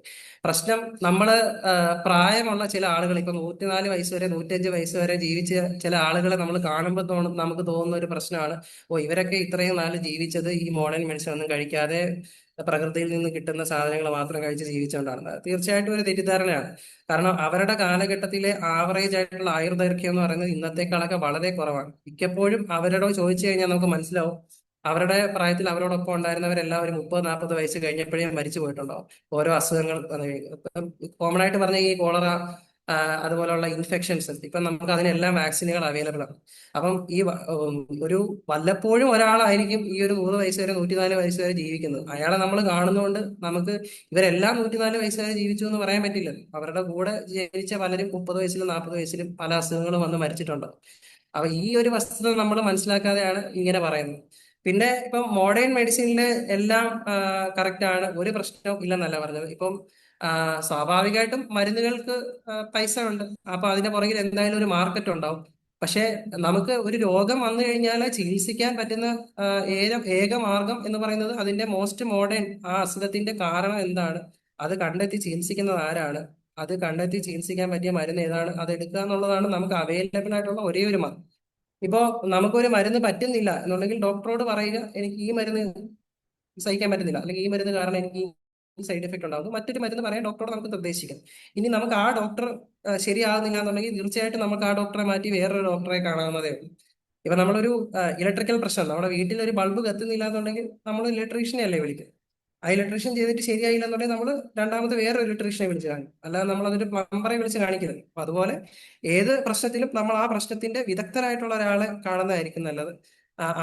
ആ കാര്യത്തിൽ യാതൊരു പ്രാഗൽഭ്യവും ഇല്ലാത്ത, അത് എന്തുകൊണ്ടുണ്ടാവുന്നു എന്ന് യാതൊരു ഐഡിയ ഇല്ലാത്ത ആളുകളെ വിളിച്ചിട്ട് യാതൊരു കാര്യമില്ല. അപ്പം ഇതര ചികിത്സകൾ അല്ലെങ്കിൽ നാച്ചുറൽ ആയിട്ടുള്ള കാര്യങ്ങളെ സപ്പോർട്ട് ചെയ്യുന്നവരോട് എനിക്ക് ചോദിക്കാനുള്ള ഒരു കാര്യം, നിങ്ങൾ ആ ചികിത്സ നടത്തുന്ന ആളോട് ചോദിക്കുക, നിങ്ങൾ തരുന്ന മരുന്ന് അല്ലെങ്കിൽ നിങ്ങൾ നിർദ്ദേശിക്കുന്ന ഒരു ചികിത്സ ഈ രോഗത്തിൽ എങ്ങനെ പ്രവർത്തിക്കുന്നു എന്നൊന്ന് വിശദീകരിക്കാമോ എന്ന് ചോദിക്കുക. അപ്പൊ ഞാൻ പ്രസന്റേഷനിൽ പറഞ്ഞ പോലെ സ്ട്രെസ് എങ്ങനെ ഉണ്ടാവുന്നു, സ്ട്രെസ് കാരണം മാനസികാരോഗ്യ പ്രശ്നങ്ങൾ എങ്ങനെ ഉണ്ടാവുന്നു എന്ന് വിശദീകരിച്ചതുപോലെ അവർക്ക് നിങ്ങൾക്ക് വിശ്വസനീയമായ രീതിയിൽ ഒരു മറുപടി തരാൻ പറ്റുന്നുണ്ടെങ്കിൽ അത് അംഗീകരിക്കാം. പക്ഷെ മിക്കപ്പോഴും നിങ്ങൾ ശ്രമിച്ചാൽ അറിയാൻ പറ്റും, ഇവരോട് ചോദിച്ചു കഴിഞ്ഞാൽ ഇവർക്കത് പറയാൻ പറ്റില്ല, അവരത് തപ്പിത്തടയും. ഇതാണ് ആധുനിക വൈദ്യവും മറ്റു വൈദ്യങ്ങളും തമ്മിലുള്ള വ്യത്യാസം. Thank you. Thank you Thank you, doctor. Very good. Thank you, sir. Excuse me. Thank you, doctor. Very good information. Keep it up, the spirit and enthusiasm. Thank you very much. Good night. Thank you doctor Akhil Das sir. വളരെ informative ആയിട്ടുള്ളൊരു സെഷനാണ് നമുക്ക് കഴിഞ്ഞു പോയത്. വേറെ ആരും ഇതുവരെ hand raise ചെയ്തിട്ടില്ല. നമുക്കറിയാം, വളരെ യങ്ങായിട്ടുള്ളൊരു ഡോക്ടർ വളരെ ശാന്തമായിട്ടിരുന്ന് ഈ സ്ട്രെസ്സിനെ പറ്റി വളരെ വിശദമായിട്ട് നമ്മളോട് സംസാരിക്കുകയും അതുപോലെ തന്നെ നമ്മൾക്കുണ്ടായിരുന്ന സംശയങ്ങളൊക്കെയും വളരെ ലളിതമായി നമ്മളോട് അതിനുള്ള മറുപടിയൊക്കെ പറഞ്ഞ് എല്ലാ രീതിയിലും വളരെ നല്ലൊരു സെഷനാണ് കഴിഞ്ഞു പോയത്. ഇനിയും നമുക്ക് ഒഫീഷ്യലായിട്ടുള്ള വോട്ട് ഓഫ് താങ്ക്സ് ആണ്. ചുമ്മാ ഇല്ലെന്ന് തോന്നുന്നു. അല്ലെങ്കിൽ വിൽസൺ കരിമ്പന്നൂർ സാർ ഇപ്പോഴേ വോട്ട് ഓഫ് താങ്ക്സ് പറയുന്നതായിരിക്കും. അത് Wilson Karimpannur sir vote of thanks പറഞ്ഞതിന് ശേഷം ബഹുമാനപ്പെട്ട രാജു അഞ്ചേരി അച്ഛൻ പ്രാർത്ഥിച്ച് ആശീർവാദം പറയണമെന്ന് അഭ്യർത്ഥിക്കുകയാണ്. Light to light Marthoma study ഫോറത്തിന്റെ 270ാമത്തെ വെബിനാറാണ് ഇപ്പോൾ ഇവിടെ പര്യവസാനിക്കുന്നത്. ഇന്നത്തെ ഈ വെബിനാറിലെ ഡോക്ടർ അഖിൽ ദാസ് നല്ലൊരു പ്രഭാഷണമാണ് നടത്തിയത്. പ്രത്യേകിച്ച് നല്ല പഠനത്തോടുകൂടി. എനിക്ക് എടുത്തു പറയാൻ ഉള്ള ഒരു കാര്യം, അദ്ദേഹത്തിന്റെ പവർ പോയിന്റ് പ്രസന്റേഷൻ വളരെ സിമ്പിളും സാധാരണക്കാർക്ക് മനസ്സിലാവുന്നതും അതേ സമയത്ത് എല്ലാ പോയിന്റുകളും ആ പ്രസന്റേഷനിൽ തന്നെ ഉണ്ടായിരുന്നു. കാരണം നല്ലപോലെ ഇതിനു വേണ്ടി ഒരു ഗ്രഹപാഠം ചെയ്ത് ഒരു പ്രഭാഷണം അവതരിപ്പിക്കുകയായിരുന്നു. അദ്ദേഹത്തിന്റെ പ്രായത്തിനുപരിയായ ഒരു ആർജവും കഴിവും ഒക്കെ അതിനകത്ത് കാണിച്ചു എന്ന് വളരെ വ്യക്തമാണ്. നല്ല കറക്റ്റായിട്ട് കാര്യങ്ങൾ മനസ്സിലാക്കുന്ന രീതിയിലാണ് വിഷയം അവതരിപ്പിച്ചത്. പ്രത്യേകിച്ച് നമ്മുടെ ജീവിതത്തിൽ ഒരു ചേഞ്ച് ഉണ്ടാക്കുവാൻ സാധിക്കുന്ന ഒരു പ്രഭാഷണമായിരുന്നു. തീർച്ചയായിട്ടും ഒരു സൈക്യാട്രിസ്റ്റായിട്ട് ഇരുന്നുകൊണ്ട് ആ രംഗത്തെ ആ ഒരു ട്രീറ്റ്മെന്റ് കൊണ്ട് നമ്മുടെ ഇതുപോലുള്ള പ്രശ്നങ്ങളും പ്രയാസങ്ങളും പരിഹരിക്കാൻ സാധിക്കുമെന്ന് ഉറപ്പായിട്ട് നമ്മളെ ബോധ്യപ്പെടുത്തി. ഡോക്ടർ അഖിൽ ദാസ് കോട്ടയത്തെ ഭാരത് ഹോസ്പിറ്റലിലെ അംഗമാണ്, അവിടെയാണ് പ്രവർത്തിക്കുന്നത്. അദ്ദേഹത്തിന് തിരക്കൊക്കെ ഉണ്ടെങ്കിൽ പോലും നമ്മളെ ക്ഷണിച്ച സമയത്ത് നമ്മളുടെ ക്ഷണം സ്വീകരിക്കുകയും ഇതുപോലെ ഒരു വിഷയം ഇത്രയും പഠിച്ച് അവതരിപ്പിക്കുകയും ചെയ്തു. തീർച്ചയായിട്ടും ഞങ്ങളുടെ വളരെ സന്തോഷത്തോടു കൂടി ഞങ്ങളുടെ നന്ദി ഈ സമയം അവതരിപ്പിക്കുന്നു. ഇനിയും ഞങ്ങൾ ഇതുപോലുള്ള കാര്യങ്ങളിലൊക്കെ സമീപിക്കുമെന്നും കൂട്ടത്തിൽ പറയുന്നു. അതുപോലെ തന്നെ ഇന്നത്തെ സെഷന്റെ മോഡറേറ്ററായിട്ടിരുന്ന ശ്രീ ബെന്നി തോമസ് പരിമണവും നല്ല ഭംഗിയായിട്ട് നല്ല പക്വതയും നല്ല എക്സ്പീരിയൻസും ഉള്ള ഒരാള് എങ്ങനെ ഹാൻഡിൽ ചെയ്യുന്നു അതേ രീതിയിൽ തന്നെ ചെയ്തു. തീർച്ചയായിട്ടും അദ്ദേഹത്തിനോടുള്ള നന്ദി ഈ സമയത്ത് അറിയിക്കുന്നു. അതുപോലെ തന്നെ ഇവിടെ ആദ്യം പ്രാർത്ഥിച്ച തോമസ് ടി ലാത്ര സാറ്, അതുപോലെ പാട്ടുപാടി സഹായിച്ച ഷെബിൻ ജോൺ സാമുവേല്, പിന്നെ ഇനിയും പ്രാർത്ഥിക്കാനിരിക്കുന്ന രാജു അഞ്ചേരി അച്ഛന്, ഇങ്ങനെയുള്ള കാര്യങ്ങൾ നിർവഹിക്കുന്നവരും നിർവഹിച്ചവരെയും പ്രത്യേകം നന്ദി പറയുന്നു. അതിനേക്കാൾ ഉപരി ഈ പ്രഭാഷണത്തിന് ശേഷം ചോദ്യങ്ങളൊക്കെ ചോദിച്ച് കൂടുതൽ ചർച്ച മെച്ചപ്പെടുത്തിയ ആൾക്കാരുണ്ട്. അവരോടുള്ള പ്രത്യേക നന്ദിയും ഈ സമയത്ത് അറിയിക്കുന്നു. പ്രത്യേകിച്ച് ഇവിടെ കൂടി വന്നിരിക്കുന്ന എല്ലാവരോടും light to light Marthoma study ഫോറത്തിന്റെ പേരിലുള്ള അഗൈതവുമായ നന്ദി ഈ സമയത്ത് ആശംസിക്കുന്നു. Thank you Wilson Karimpannur sir. Wilson Karimpannur സാറിനുള്ള നന്ദിയും അറിയിച്ചുകൊള്ളുന്നു. പ്രത്യേകിച്ച് നമുക്കെല്ലാവർക്കും അറിയാം, സാറ് വളരെയധികം തിരക്കുള്ളൊരു വ്യക്തിയാണ്. ഇന്ന് ONGCയുടെ പകല് മുഴുവൻ ഓണാഘോഷ പരിപാടികളുമായി ബന്ധപ്പെട്ട് സാർ പ്രവർത്തിക്കുകയായിരുന്നു. അതിനുശേഷം ഇപ്പോൾ എത്രത്തോളം കാര്യങ്ങളൊക്കെ ക്രമീകരിച്ച് നമ്മുടെ മീറ്റിങ്ങിന് കറക്റ്റ് സമയത്ത് തന്നെ സാർ ഉണ്ടായിരുന്നു. ആദ്യം മുതൽ തന്നെ വേണ്ടുന്ന എല്ലാ ക്രമീകരണങ്ങളിലും മുഖ്യ പങ്ക് സാർ വഹിച്ചു. സാറിനോടുമുള്ള നന്ദി ഈ സമയത്ത് അറിയിച്ചുകൊള്ളുന്നു. ഇപ്പോഴേ ബഹുമാനപ്പെട്ട രാജു അഞ്ചേരി അച്ഛൻ പ്രാർത്ഥിച്ച് ആശീർവാദം പറയുന്നതായിരിക്കും. കരുണാസമ്പന്നനായ ദൈവമേ, സ്വർഗീയ പിതാവേയും, ഞങ്ങൾക്ക് 270ാമത് വെബിനാർ നടത്തുവാൻ തക്കോണം ഞങ്ങളോട് കരുണ ചെയ്തതിനായിട്ട് നന്ദിയോടെ സ്തോത്രം ചെയ്യുന്നു. ഇന്നത്തെ ഈ പ്രഭാഷണത്തിലൂടെ മാനസിക സംഘർഷങ്ങളിലൂടെ കടന്നു പോകുന്ന ആളുകൾക്ക് അവരുടെ സ്ട്രെസ്സൊക്കെ കുറയ്ക്കുവാൻ തക്കോണം, അവരുടെ ജീവിതത്തെ ക്രമീകരിക്കാൻ തക്കോണം നല്ല നിർദ്ദേശങ്ങളൊക്കെ നൽകിയതിനായിട്ട് ഞങ്ങൾ നിന്നെ സ്തുതിക്കുന്നു. അതിന് ദാസിനെ ബലപ്പെടുത്തിയ കുറിപ്പുകൾക്കായിട്ട് സ്തോത്രം. ദൈവമായ കർത്താവെ, അടുത്ത പ്രാവശ്യങ്ങൾ കൂടി വരുന്നവരെയും അവിടുത്തെ ചിറകടിയിൽ ഞങ്ങൾക്ക് അഭയം നൽകണമേ. യേശുവിൻ നാമത്തിൽ ഞങ്ങളുടെ പ്രാർത്ഥന കേൾക്കണമേ. ആമേൻ.